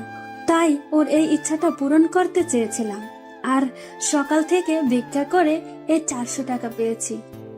তারপর নিজের টাকা দিয়ে ওই জামাটা কিনে দিয়ে মহিলাকে বললাম, এই নিন, আর চলেন, আপনার মেয়েকে হাসপাতালে নিয়ে যেতে হবে। তুমি কেন নিজের টাকা দিয়ে জামা কিনছো? আমার মেয়েটার ডাক্তারও দেখাবা? এই দুনিয়ায় আমার কেউ নেই। আমি জানি না কে আমার বাবা মা। আমি একটু আগে আত্মহত্যা করতাম, কিন্তু আল্লাহ তাআলা আমাকে তা করতে দেয়নি। হয়তো উনি আমাকে একটা পরিবার দিতে চেয়েছিলেন। এখন আমি বাঁচবো আমার মা আর বোনের জন্য বাঁচবো। আজ থেকে আপনি আমার মা, আর আপনার মেয়ে আমার বোন। কিন্তু বাবা, তুমি কেন আত্মহত্যা করতে গেলে? তারপর তাকে আমার জীবনের সবকিছু বললাম। কেঁদো না বাবা, দেখবা সব ঠিক হয়ে যাবে। তারপর তার বাসায় গেলাম, তার মেয়েকে ডাক্তারের কাছে নিয়ে গেলাম। 3 দিন পর আজকে সুস্থ হলো। আমাকে দেখেই বলতে লাগলো, মা, উনি কে? আজ থেকে আমি তোমার বড় ভাই। তোমার নাম কি? কিন্তু তুমি আমার বড় ভাই কি করে হলেন? তারপর মা জান্নাতকে সবকিছু খুলে বলল। জানো ভাইয়া, আমার সাথে না কেউ ভালো ব্যবহার করে না। স্কুলে সবাই আমার সাথে খারাপ ব্যবহার করে। তখন ভাবতাম যদি আমার একটা বড় ভাই থাকতো, তাহলে কেউ আমার সাথে খারাপ ব্যবহার করতে পারতো না। আমি জান্নাতকে জড়িয়ে ধরে বললাম, এখন থেকে কেউ তোর সাথে খারাপ ব্যবহার করতে পারবে না, কারণ এখন তোর ভাই আছে। জান্নাত আমাকে জড়িয়ে ধরে কাঁদতে লাগলো। জান্নাত সুস্থ হলে ওকে আর মাকে নিয়ে হাসপাতাল থেকে আমার বাসায় নিয়ে গেলাম। আল্লাহ যা করে ভালোর জন্যই করে। হয়তো তিনি আমাকে একটা পরিবার দিতে চেয়েছিলেন, তাই হয়তো আমাকে জীবিত রেখেছেন। কিন্তু আর একটা জিনিস ভেবে খুবই চিন্তা হচ্ছে, সেটা হলো কিভাবে পরিবারের খরচ চালাবো। বাসার সামনে বসে এগুলো ভাবছি, তখনই বড় ভাই বলল, পারভেজ, তোর বাসায় এরা কারা? বড় ভাইকে সবকিছু খুলে বললাম। ভালোই হয়েছে, তুই একটা পরিবার পেলি। তা তোকে এত চিন্তিত লাগছে কেন? হাসপাতালে থাকার কারণে তো হোটেলে যেতে পারি নাই, তাই চাকরিটা চলে গেছে। এখন ভাবছি কিভাবে খরচ চালাবো। এত ভাবতে হবে না, তোর তো হোটেলে কাজ করার অভিজ্ঞতা আছে। আমি তোকে অন্য একটা হোটেলে কাজ দিয়ে দিব। অনেক অনেক ধন্যবাদ ভাইয়া। আপনার এই ঋণ আমি হয়তো কোনোদিনও শোধ করতে পারবো না। আপনি না থাকলে হয়তো আমি এতদিনে বেঁচেই থাকতাম না। আর কখনো এই কথা বলবি না।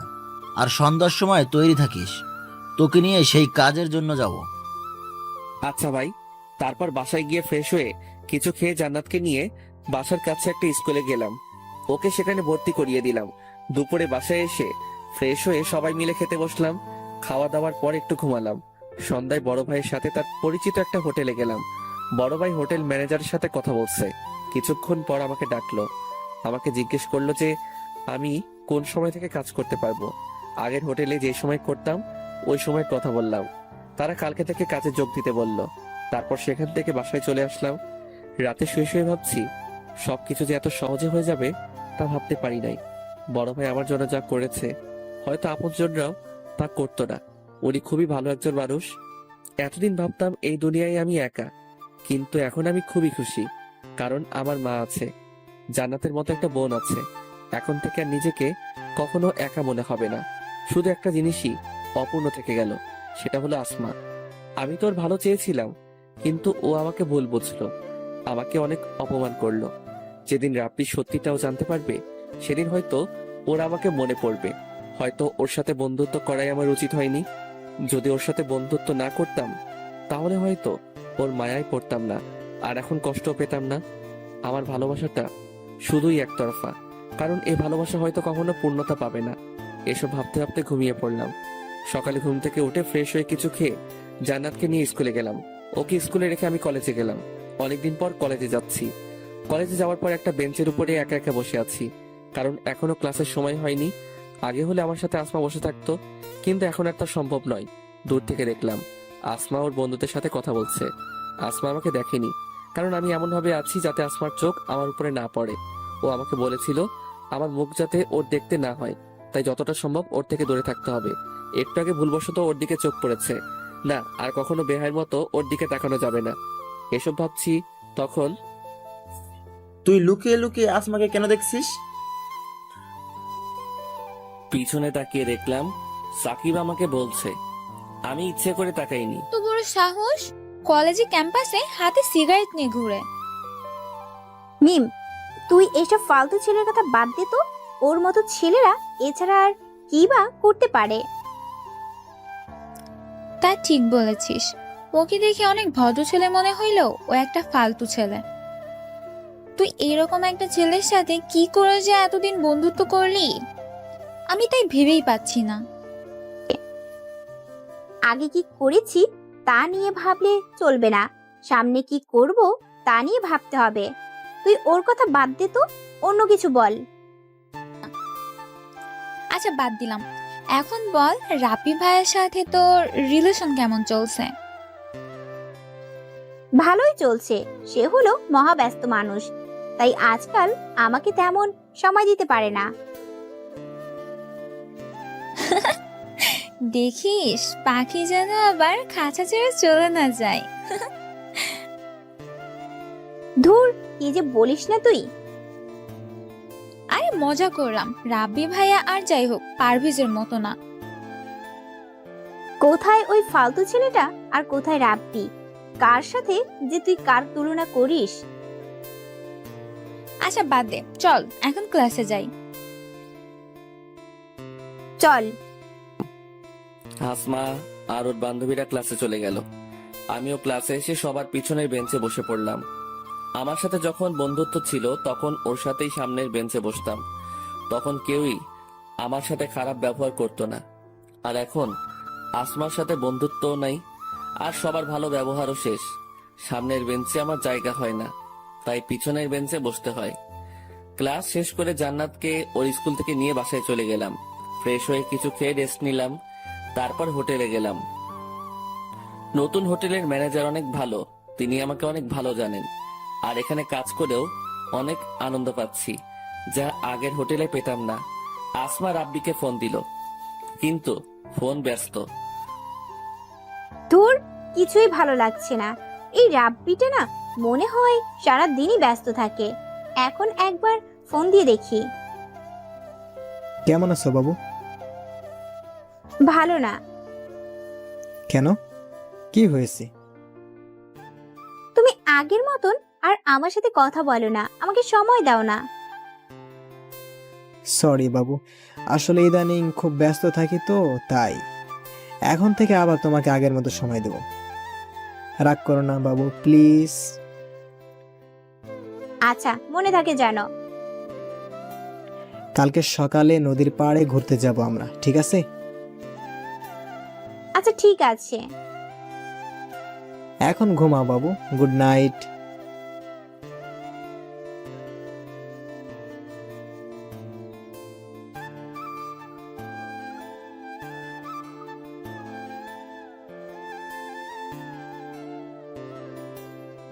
Good night. রাব্বির সাথে কথা বলার পর এখন অনেক ভালো লাগছে। এখন শান্তিতে ঘুমাতে পারবো। হঠাৎ একটা জিনিস মনে পড়ে গেল, সেটা হলো শাড়ি। পারভেজ আমার জন্মদিনে আমাকে একটা শাড়ি দিয়েছিল। না, ওর কোনো কিছুই আমার কাছে রাখা সম্ভব নয়। কালকে আগে কলেজে যেতে হবে, তারপর ওকে শাড়িটা দিয়ে রাব্বির সাথে ঘুরতে যাব। তার আগে রাব্বিকে বলে নেই যে কালকে আগে কলেজে যেতে হবে। রাব্বির নাম্বারে ফোন দিলাম, কিন্তু ওয়েটিং। আবার দিলাম, তাও ওয়েটিং। কিছুক্ষণ পর রাব্বি কল দিল। সরি বাবু, আসলে এক বন্ধুর সাথে খুবই গুরুত্বপূর্ণ একটা কথা বলছিলাম তো। ও, তা কিসের জন্য কল দিলা? আসলে কালকে আমাকে আগে কলেজে যেতে হবে, তারপর কলেজ থেকে তোমার সাথে যাব। আচ্ছা, আমি তোমাকে কলেজ থেকে এসে নিয়ে যাব। আচ্ছা। অনেক রাত হয়ে গেছে, এখনো বাসায় যেতে পারিনি। না জানি মা আর জান্নাত কত চিন্তা করছে। মোবাইলও তো নাই কারো কাছে যে ফোন দিব। আমার কাছে যে মোবাইলটা ছিল ওটা তো আসমার। ওর সাথে যখন বন্ধুত্ব ছিল তখন ও আমাকে দিয়েছিল, আর এখন তো বন্ধুত্ব নাই, তাই এখন আর ব্যবহার করি না। প্যাকেটে ভরে যত্ন সহকারে রেখে দিয়েছি। ওকে দিয়ে দিতাম, কিন্তু ও তো আমাকে ওর সামনে যেতে নিষেধ করেছে, তাই আর দেওয়া হয়নি। কোনো একদিন সময় সুযোগ পেলে দিয়ে দিব। বাসায় চলে আসলাম। আসার পরই মা বলল, আজকে এত দেরি হলো কেন বাবা? আজকে হোটেলে কাজের চাপ অনেক বেশি ছিল, তাই আসতে দেরি হয়েছে। তা তোমরা খেয়েছো? তোকে ছাড়া কি করে খাই বাবা? জান্নাতও খাইনি। না, শুধু শুধু এত রাত পর্যন্ত না খেয়ে থাকলে কেন? তোমাদের কত কষ্ট হয়েছে না? তুমি অসুস্থ মানুষ, জান্নাত তো ছোট মানুষ, আর কখনো এমন করবে না। তুমি যত যাই বলো না কেন ভাইয়া, আমরা তোমাকে ছাড়া কখনো খাবো না। হয়েছে, আপনার আর পাকনামি করতে হবে না। এখন সবাই মিলে ভাত খাবো। খেয়ে দিয়ে শুয়ে পড়লাম। সকালে ঘুম থেকে উঠে ফ্রেশ হয়ে কিছু খেয়ে জান্নাতকে নিয়ে বেরিয়ে পড়লাম। ও, একটা জিনিসই তো নেওয়া হয়নি। তাড়াতাড়ি করে মোবাইলটা ব্যাগের ভিতরে ভরে নিলাম। প্রতিদিনই মোবাইলটা নিয়ে যাই, যখন সুযোগ পাবো তখনই দিয়ে দিব। তারপর জান্নাতকে ওর স্কুলে নামিয়ে দিয়ে আমি কলেজে চলে আসলাম। একটা বেঞ্চের উপর বসে আছি, হঠাৎ পেছন থেকে আসমার কণ্ঠের মতো কিছু শুনতে পেলাম। তাকিয়ে দেখলাম আসমা আমাকে ডাকছে, আর ওর হাতে একটা প্যাকেট। প্যাকেটটা আমার হাতে দিয়ে বলতে লাগলো, এটা তোর দেওয়া সেই শাড়িটা। আমি চাই না তোর কিছু আমার কাছে থাকুক। এতদিন মনে ছিল না, তাই দিতে পারিনি। তারপর আমিও ব্যাগ থেকে মোবাইলটা বের করে ওকে দিয়ে দিলাম। আমার মতো রাস্তার ছেলের হাতে এটা শোভা পায় না। আপনার মোবাইল আপনার কাছেই রাখুন। আপনার সামনে দিতে নিষেধ করেছিলেন, তাই এতদিন দেওয়া হয় নাই। ভালো করেছিস, দিয়েছিস। সব জিনিস সবার জন্য না। এই বলে আসমা চলে গেল। রাব্বিকে ফোন দিয়ে আসতে বললাম। ও আসার পর নদীর পাড় ঘুরতে গেলাম। নদীর পাশেই একটা পার্ক আছে, খুবই সুন্দর। পার্কের একটা বেঞ্চের উপর বসে দুজনে গল্প করছি। আচ্ছা বাবু, তুমি আমাকে ভালোবাসো তো? এটা কি ধরনের প্রশ্ন রাব্বি? আরে রাগ করো কেন? আমি তো শুধু এমনিতেই জিজ্ঞেস করলাম। আমি যদি কিছু বলি তুমি রাগ করবে না তো? রাগ কেন করব? আচ্ছা, আমি যদি তোমার কাছে কিছু চাই তুমি দিবে? দেওয়ার চেষ্টা করব। বলো কি চাই? আমি তোমার সাথে রুম ডেট করতে চাই আসমা। কি বলছো তুমি এসব? তোমার মাথা ঠিক আছে তো? তুমি এভাবে রিয়াক্ট কেন করছো? এটা তো আজকালকার যুগের কমন ব্যাপার, তাই না? এটা সবাই করে। সবাই করে তার মানে এটা নয় যে আমাদেরও করতে হবে। আর বিয়ের আগে আমি কখনোই এসব করতে পারবো না। বিয়ে তো আমরা করবই, তাহলে করলে সমস্যা কি? আমরা বিয়ে করব, এখনো করিনি। দেখো আসমা, আমার সব ফ্রেন্ডরাই রিলেশন করে, আর ওরা ওদের গার্লফ্রেন্ডের সাথে রুম ডেটও করেছে। আর সবাই এটা করে, আজকালকার রিলেশনই এমন। তার মানে তুমি আমার সাথে রুম ডেট করে তোমার ফ্রেন্ডদের এটা বোঝাতে চাও যে তুমি আমার সাথে রুম ডেট করেছো, আর আজকালকার রিলেশন কেমন তা জানার প্রয়োজন বোধ করছি না। আমি সেটা বোঝাতে চাইনি, আমি শুধু তোমাকে এটা বোঝাইছি যে এরকমটা এখন সচরাচর হয়ে থাকে। আমি এটা ভেবে পাচ্ছি না যে তুমি এরকম নিচু চিন্তা ভাবনা কি করে করতে পারো। আমি এই বিষয়ে তোমার সাথে আর কোনো কথা বলতে চাই না। আমি চললাম। রাগ করেই সেখান থেকে চলে আসলাম। এতটা রাগ হয়েছে রাব্বির উপর তা বলার মতো না। ও কি করে আমায় এমন প্রস্তাব দিতে পারে আমি সেটাই ভেবে পাচ্ছি না। বাসায় চলে আসলাম, কিছুই ভালো লাগছে না। দুপুরে না খেয়েই শুয়ে পড়লাম। বিকালে মিম ফোন দিল। আজকে কলেজে আসলি না কেন? রাব্বির সাথে ঘুরতে গিয়েছিলাম। তোর কণ্ঠ এমন লাগছে কেন? রাব্বি ভাইয়ের সাথে কি কিছু হইছে? না, ভালো লাগছে না, পরে কথা বলবো। আচ্ছা, আমি তোর বাসায় আসছি। ফোনে কথা বলতেও ভালো লাগছিল না। পার্কে থেকে আসার পর রাব্বি আমাকে অনেক কল মেসেজ দিয়েছিল, কিন্তু আমি রাগের কারণে রিপ্লাই করি নাই। কিছুক্ষণ পর মিম আসলে ওর সাথে ছাদে গেলাম। এখন আমাকে বল তো তোর কি হয়েছে? আন্টির কাছে শুনলাম এখন পর্যন্ত কিছু খাসনি। রাব্বির উপর রাগ করেছি। কেন, কি হয়েছিল? ও আজকে পার্কে আমাকে রুম ডেট করতে অফার করেছিল। কি? তা তুই কি বললি? ওর সাথে ঝগড়া করে চলে এসেছি। তা এর সাথে ভাত না খাওয়ার কি সম্পর্ক? আমার কিছুই ভালো লাগছিল না। আমি ভেবে পাচ্ছি না ও এরকমটা কি করে করতে পারে। আমিও ভেবে পাচ্ছি না যে রাব্বি ভাইয়া এটা কি করে বলতে পারলো। আপাতত এসব চিন্তা মাথা থেকে বাদ দে। তারপর মিমের সাথে আরো কিছুক্ষণ কথা বললাম। কথা বলা শেষ করে বাড়িতে চলে আসলো। হোটেলে এসে কাজ করতেছিলাম, হঠাৎই শুনতে পেলাম, আমি আর তোমাকে সহ্য করতে পারছি না। আমাদের উচিত আলাদা হয়ে যাওয়া। আমিও এটাই চাই। তোমার মতো মেয়ের সাথে রিলেশন চালিয়ে যাওয়া সম্ভব নয়। এখন তো সব দোষ আমার। তুমি তো ধোয়া তুলসী পাতা। সব সমস্যার মূলে তুমি। সব দোষ আমার উপর চাপিয়ে দিয়ে নিজের সাধু সেজেছো। তুমি তোমার ছেলে বন্ধুদের সাথে এত মেলামেশা না করলে তো আর সমস্যা হতো না। ওরা শুধুই আমার বন্ধু, এর থেকে বেশি কিছু না। আর তুমি একটু আমাকে বলবে যে তুমি কোন দিন আমার সাথে দেখা করতে ঠিক সময়ে এসেছো? রাতে ফোন দিলে তোমার মোবাইল ওয়েটিং, এমনকি আজকেও আমার এখানে এসে তোমার জন্য ওয়েট করতে হয়েছে। আমি আমার বন্ধুদের সাথে কথা বলি, আর আমার একটু ঘুমের সমস্যা, তাই আমি ঠিক টাইমে আসতে পারি না। আর তোমার সাথে রিলেশন হওয়ার পর আমার নিজের স্বাধীনতা চলে গেছে। আমি কখন কি করব না করব সব তুমি ঠিক করে দাও, কখন খাবো তাও তুমি ঠিক করে দাও, এমনকি আমি কি শার্ট পরবো কি প্যান্ট পরবো তাও তুমি ঠিক করে দাও।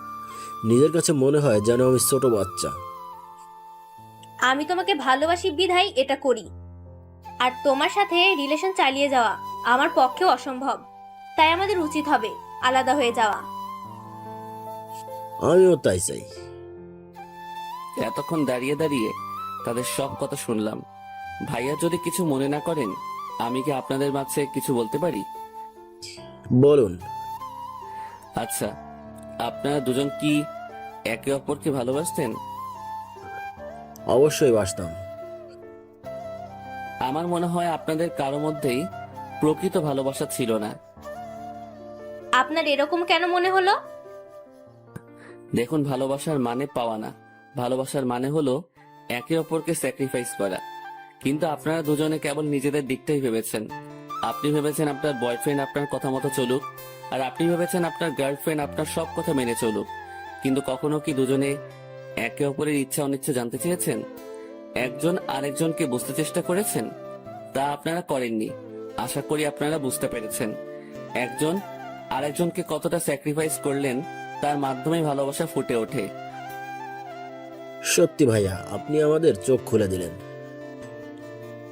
আমরা কখনো এভাবে ভেবে দেখিনি। এখন থেকে আমরা একজন আরেকজনের ইচ্ছাকে গুরুত্ব দিব। নিজের ভুলগুলি শুধরে নিয়ে নতুন ভাবে শুরু করব। শুভকামনা আপনাদের জন্য। আচ্ছা ভাইয়া, যদি কিছু মনে না করেন, আপনাকে কিছু জিজ্ঞেস করতে পারি? মনে করার কি আছে, করুন। আপনার গার্লফ্রেন্ড আছে? না, একজনকে ভালোবাসতাম কিন্তু সেটা। একটা কথা জোর দিয়ে বলতে পারি, ওই মেয়ে জীবনে অনেক বড় ভুল করলো। হয়তো এর জন্য সে সারা জীবন পস্তাবে।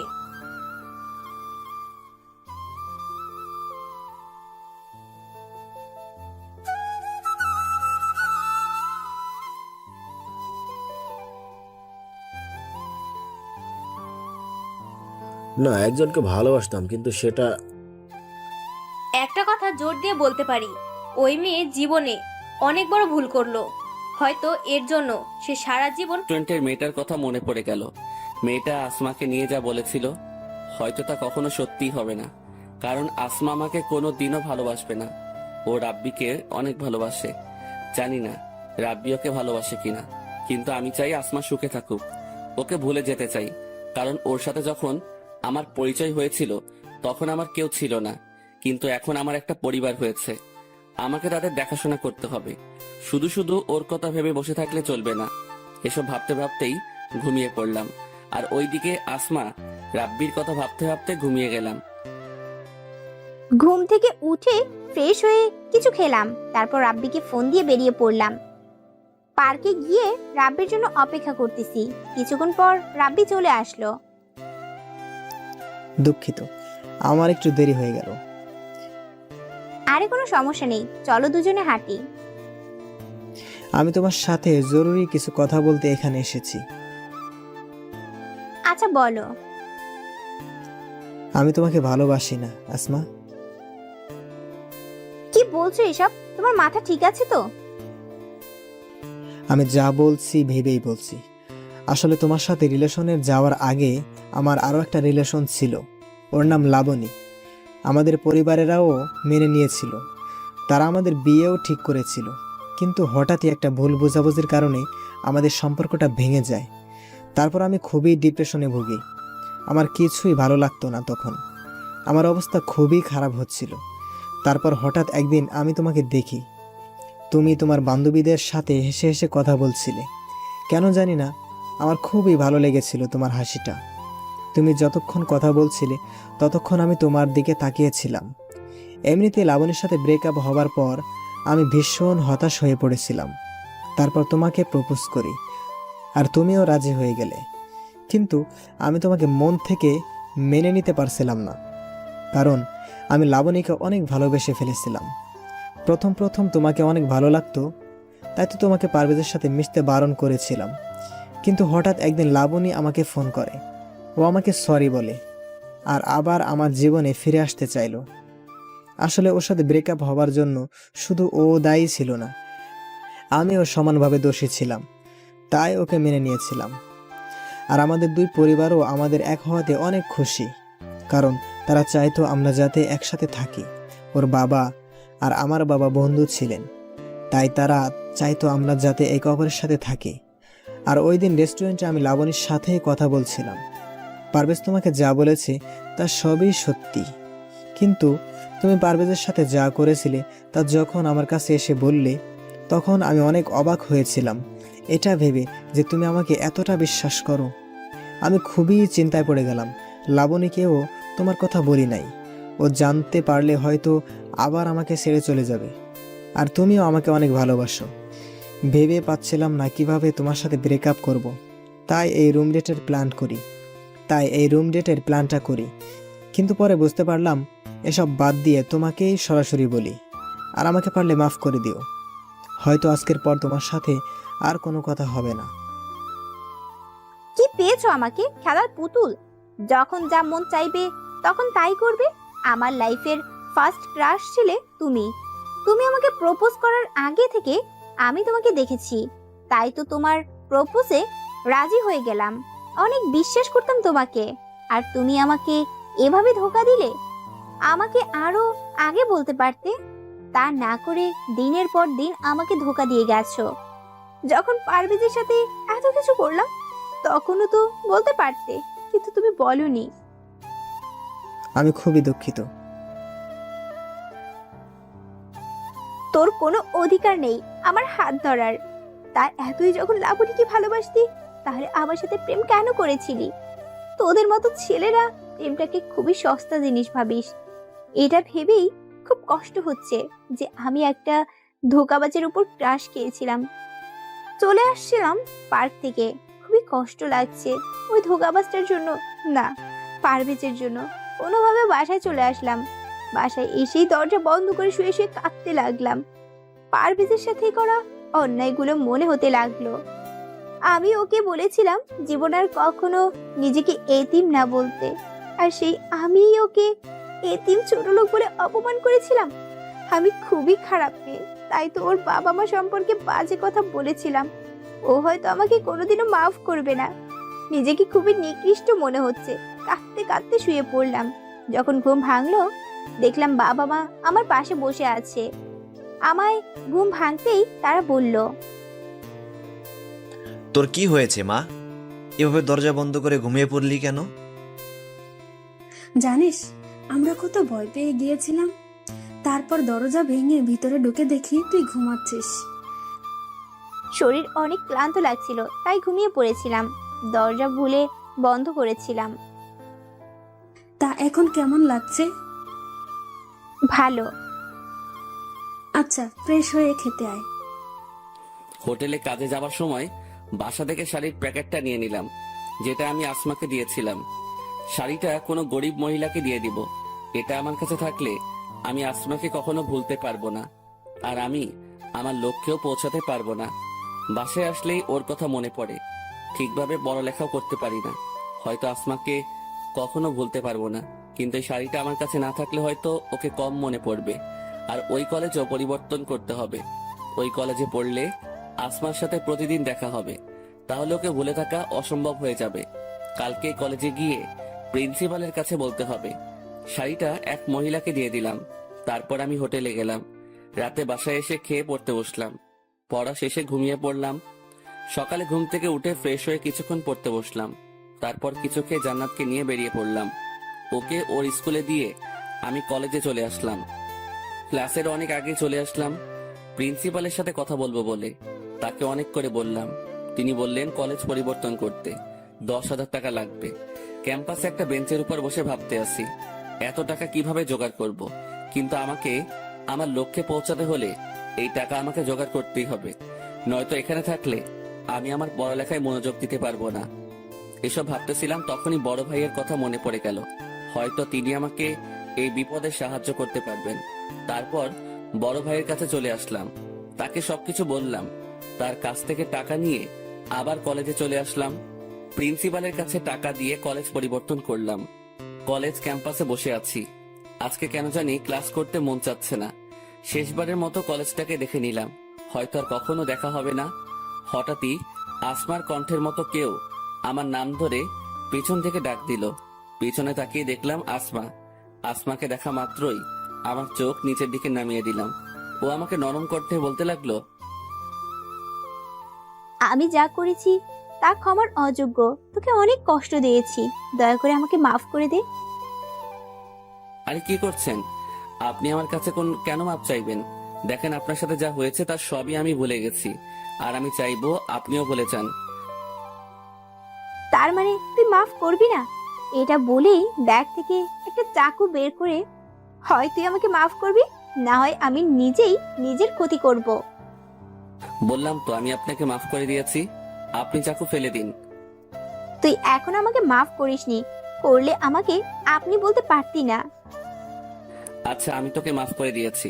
তারপর আসমা চাকু ফেলে দিল। আমি খুবই ভয় পেয়ে গেছিলাম, কারণ আমি জানি আসমা খুবই জেদি। দুজনেই একটা বেঞ্চের উপর বসে আছি। আগে যেভাবে থাকতাম, অনেকক্ষণ দুজনে চুপচাপ বসেছিলাম। নীরবতা ভেঙে আসমাই বলল, এখনো ভালোবাসিস আমাকে?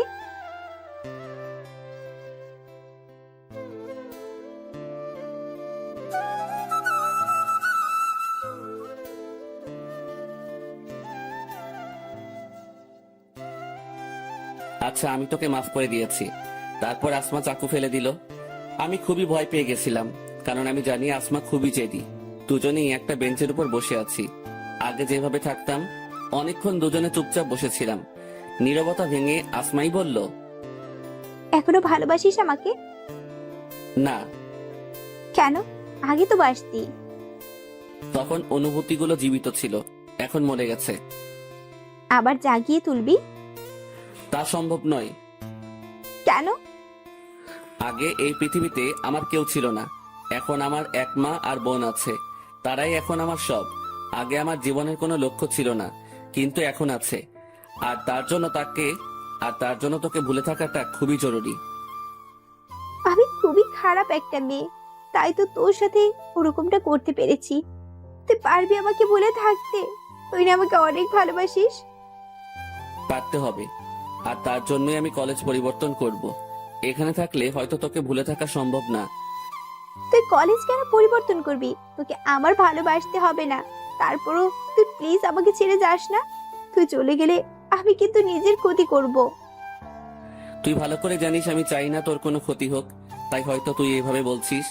কিন্তু তুই যদি আমার সত্যি ভালো চাস, তাহলে নিজের কোনো ক্ষতি করবি না। আমি তোকে ছাড়া বাঁচতে পারবো না। তোর মতো করে কেউ আমাকে ভালোবাসতে পারবে না। তুই প্লিজ আমাকে ছেড়ে যাস না। যদি কখনো জীবনে বড় হতে পারি, তাহলে আবার তোর কাছে ফিরে আসব। আর যদি না পারি, তাহলে হয়তো আর কোনো দিনও আমাদের দেখা হবে না। আমি তোর ফিরে আসা পর্যন্ত অপেক্ষা করব। তোকে শুধু একটা কথাই বলতে চাই, যদি আমাকে সত্যি চাস, তাহলে নিজের কোনো ক্ষতি করবি না। সব সময় ভালো থাকবি, হাসি খুশি থাকবি। তুই অনেক ভালো একটা মেয়ে। এটা বলে সেখান থেকে চলে আসলাম। পিছনে তাকালাম না। জানি আসমা বেঞ্চের উপর বসে কাঁদতেছে। কাঁদুক, কাঁদলে হয়তো কষ্ট কম হবে। জানি না কখন আসমার যোগ্য হতে পারবো কিনা। এখন জীবনের একটাই লক্ষ্য, সেটা হলো ভালো পড়ালেখা করে ভালো চাকরি করা, যাতে পরিবারের খেয়াল রাখতে পারি। যদি কখনো আসমাদের সমকক্ষ হতে পারি, তাহলে ওর কাছে ফিরে আসব, অবহেলিত ভালোবাসার জন্য। আর যদি না পারি, তাহলে মুছে ফেলতে হবে জীবন থেকে আসমা নামটি। আজকে নিজের দোষে পারভেজকে হারালাম। যখন ও কাছে ছিল তখন বুঝতে পারি নাই, আর এখন দূরে চলে যাওয়ায় কষ্ট পাচ্ছি। জানি না ওকে আর পাবো কিনা। এসব ভাবতেছি আর বেঞ্চের উপর বসে কাঁদতেছি। তখনই মিম আসলো। তোর কি হইছে আসমা? এভাবে বেঞ্চের উপর বসে কান্না কেন করছিস? আমি অনেক ভুল করে ফেলেছি, আর সেই ভুলের জন্য আজকে পারভেজ আমাকে ছেড়ে চলে গেছে। কি হয়েছে আমাকে বল তো। মিমকে সবকিছু বললাম। সব শোনার পর ও বলল, এখন কষ্ট পেয়ে কি লাভ? পারভেজ তো আর ফিরে আসবে না। আমরা এমনই, যখন কাছে থাকে তখন তার মূল্য বুঝি না, যখন সে দূরে চলে যায় তখনই তাকে বুঝতে পারি। এখন এভাবে কেঁদে আর কি হবে? যদি ওকে সত্যিই ভালোবাসিস, তাহলে ওর জন্য অপেক্ষা করা ছাড়া আর কোনো পথ নাই তোর কাছে। হ্যাঁ, আমি তাই করব। প্রয়োজনে আমি পারভেজের জন্য সারা জীবন অপেক্ষা করব। ওকে আমি অনেক ভালোবাসি। তা এখন কান্না থামা, চল তোকে বাসায় দিয়ে আসি। জানি না আসমাকে ভুলে থাকতে পারবো কিনা। যতই ওকে ভুলে থাকার চেষ্টা করি, ততই আরো বেশি করে ওকে মনে পড়ে। তো কেমন দেখাচ্ছে কেন বাবা? তোর কি কিছু হয়েছে? না মা, কিছুই হয়নি। আমার কাছে কিছু লুকাস না বাবা। তোকে দেখেই বোঝা যাচ্ছে যে তোর কিছু হয়েছে। আর তুই তো আজকে কলেজ থেকে তাড়াতাড়ি চলে এলি। কিছু হয়ে থাকলে আমাকে বল বাবা। মাকে আসমার সাথে ঘটে যাওয়া সব কিছু বললাম। মেয়েটাকে তো অনেক ভালোবাসিস, তাহলে ওর থেকে দূরে কেন চলে এলি? কি করতাম আমি মা? ওদের আর আমাদের মধ্যে আকাশ পাতাল ব্যবধান। ওর বাবা হয়তো কখনো এই সম্পর্ক মেনে নেবে না। মেনে না নেওয়ারই কথা। কোনো বাবাই চাইবে না তার মেয়েকে কোনো গরিব ছেলের সাথে বিয়ে দিতে। এটা তুই ঠিক বলছিস। হয়তো আসমার বাবা তার মেয়ের সুখের জন্য রাজি হতো। আর তুই কি পারবি আসমাকে বলে থাকতে? তুই ঠিকই কষ্ট পাবি, আর আমরা চাই না তুই কষ্ট পাস। মিম আমাকে বাসায় পৌঁছে দিয়ে গেল। রুমে এসে কান্না করতে লাগলাম। কিছুক্ষণ পর বাবা মা আমার রুমে আসলো। মা, তুই কি অসুস্থ? মিম তোকে বাসায় দিয়ে গেল। এ কি, তুই কান্না কেন করছিস? কি হয়েছে মা, আমাদের বল। ও আমাকে ছেড়ে চলে গেছে মা। আমার নিজের ভুলের জন্য ওকে হারালাম। কার কথা বলছিস তুই? মা বাবাকে পারভেজের ব্যাপারে সবকিছু বললাম। ওই ছেলের এত সাহস যে আমার মেয়েকে কষ্ট দেয়। তুই চিন্তা করিস না মা, পারভেজের সাথেই তোর বিয়ে দেব। তুই শুধু ওর ঠিকানা দে। কিন্তু ও রাজি হবে না বাবা। তা নিয়ে তুই চিন্তা করিস না। আমার মেয়ে কষ্ট পাবে ওই ছেলের জন্য, তা আমি হতে দেব না। বিছানায় শুয়ে আছি, তখনই কে যেন দরজা নক করলো। মা গিয়ে দরজা খুলে দিল। কিছুক্ষণ পর আমাকে ডাক দিল। মা, এই লোকটা কে? আমি আসমার বাবা। আমি জানতে এসেছি তুমি আমার মেয়েকে ছেড়ে কেন চলে এলে। আমি জানি তুমি আসমাকে ভালোবাসো, আর ভবিষ্যতেও বাসবে। ওর যোগ্য হয়ে ওর কাছে ফিরে আসবে। মানুষের যোগ্যতা তার চরিত্রে ফুটে ওঠে। আর তুমি যদি আমাকে অন্য 5টা মেয়ের বাবার মতো ভাবো, তাহলে ভুল ভাববে। আমি মোটেও সেরকম নই। আমরা এখন পর্যন্ত আসমার কোনো ইচ্ছা অপূরণ রাখিনি। ও যা চেয়েছে তাই দিয়েছি। ওকে কোনোদিনও কষ্ট পেতে দেইনি। আর আজকে প্রথমবার ও কষ্ট পেল, শুধু তোমার জন্য। দেখো, আমি চাই তুমি আসমাকে বিয়ে করো। তোমার পরিচয় জানার দরকার নেই, আমরা শুধু তোমাকে জানলেই হবে। মাফ করবেন আমাকে, আমি এখন আসমাকে বিয়ে করতে পারবো না। আপনি যতটা সহজভাবে বলে দিলেন, জীবনটা ততটা সহজ নয়। আসমার 1 মাসের যা খরচ, তা হয়তো আমি 6 মাসেও আয় করতে পারি না। আর এখন আমার যা অবস্থা, তাতে আসমাকে বিয়ে করা সম্ভব নয়। তুমি আমার অফিসে কাজ করবে, তাহলে তো আর কোনো সমস্যা থাকলো না। কিন্তু আমি কষ্ট না করে কোনো কিছু পেতে চাই না। কষ্ট না করে পেলে তার কোনো মূল্য থাকে না। আমি আমার যোগ্যতা অনুযায়ী কাজ করব। আচ্ছা, তুমি তোমার যোগ্যতা অনুসারে আমার অফিসে কাজ করবে, পাশাপাশি লেখাপড়া করবে। দেখো বাবা, আসমা তোমাকে ছাড়া বাঁচতে পারবে না। ও খুবই আবেগী একটা মেয়ে, খুব অল্পতেই মানুষকে বিশ্বাস করে ফেলে।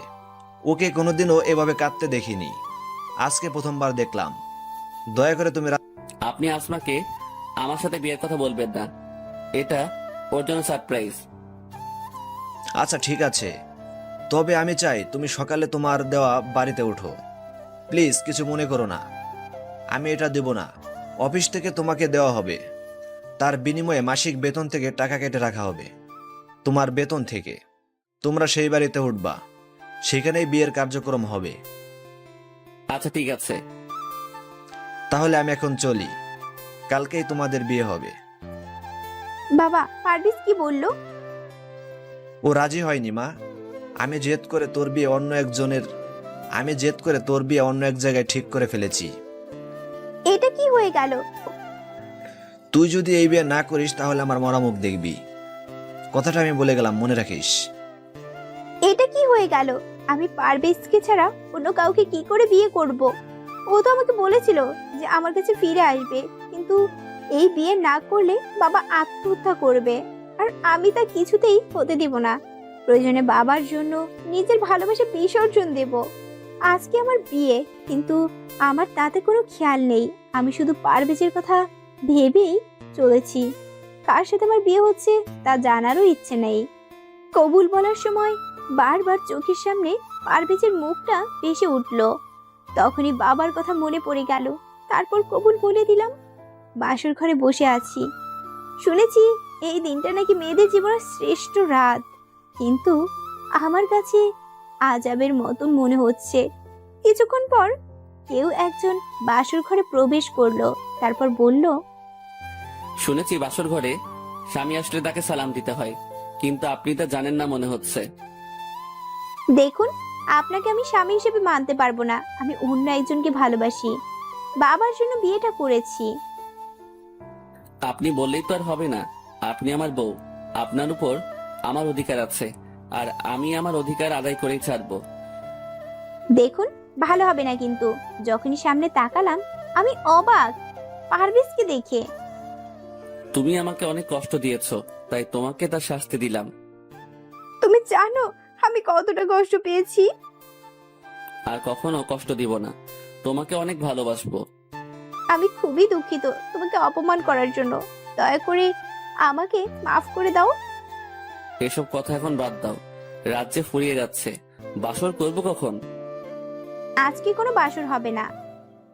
কেন? তুমি আমাকে কষ্ট দিয়েছো তাই। তুমি বললেই তো আর আমি মানবো না। আমি আমার অধিকার ঠিকই বুঝে নিব। এটা বলেই আসমাকে জড়িয়ে ধরলাম। এই সবাই দেখছে তো, লাইট বন্ধ করো। লাইট বন্ধ করে আসমাকে নিয়ে সুখের সাগর পাড়ি দিতে গেলাম। সবাই দোয়া করবেন। সমাপ্ত।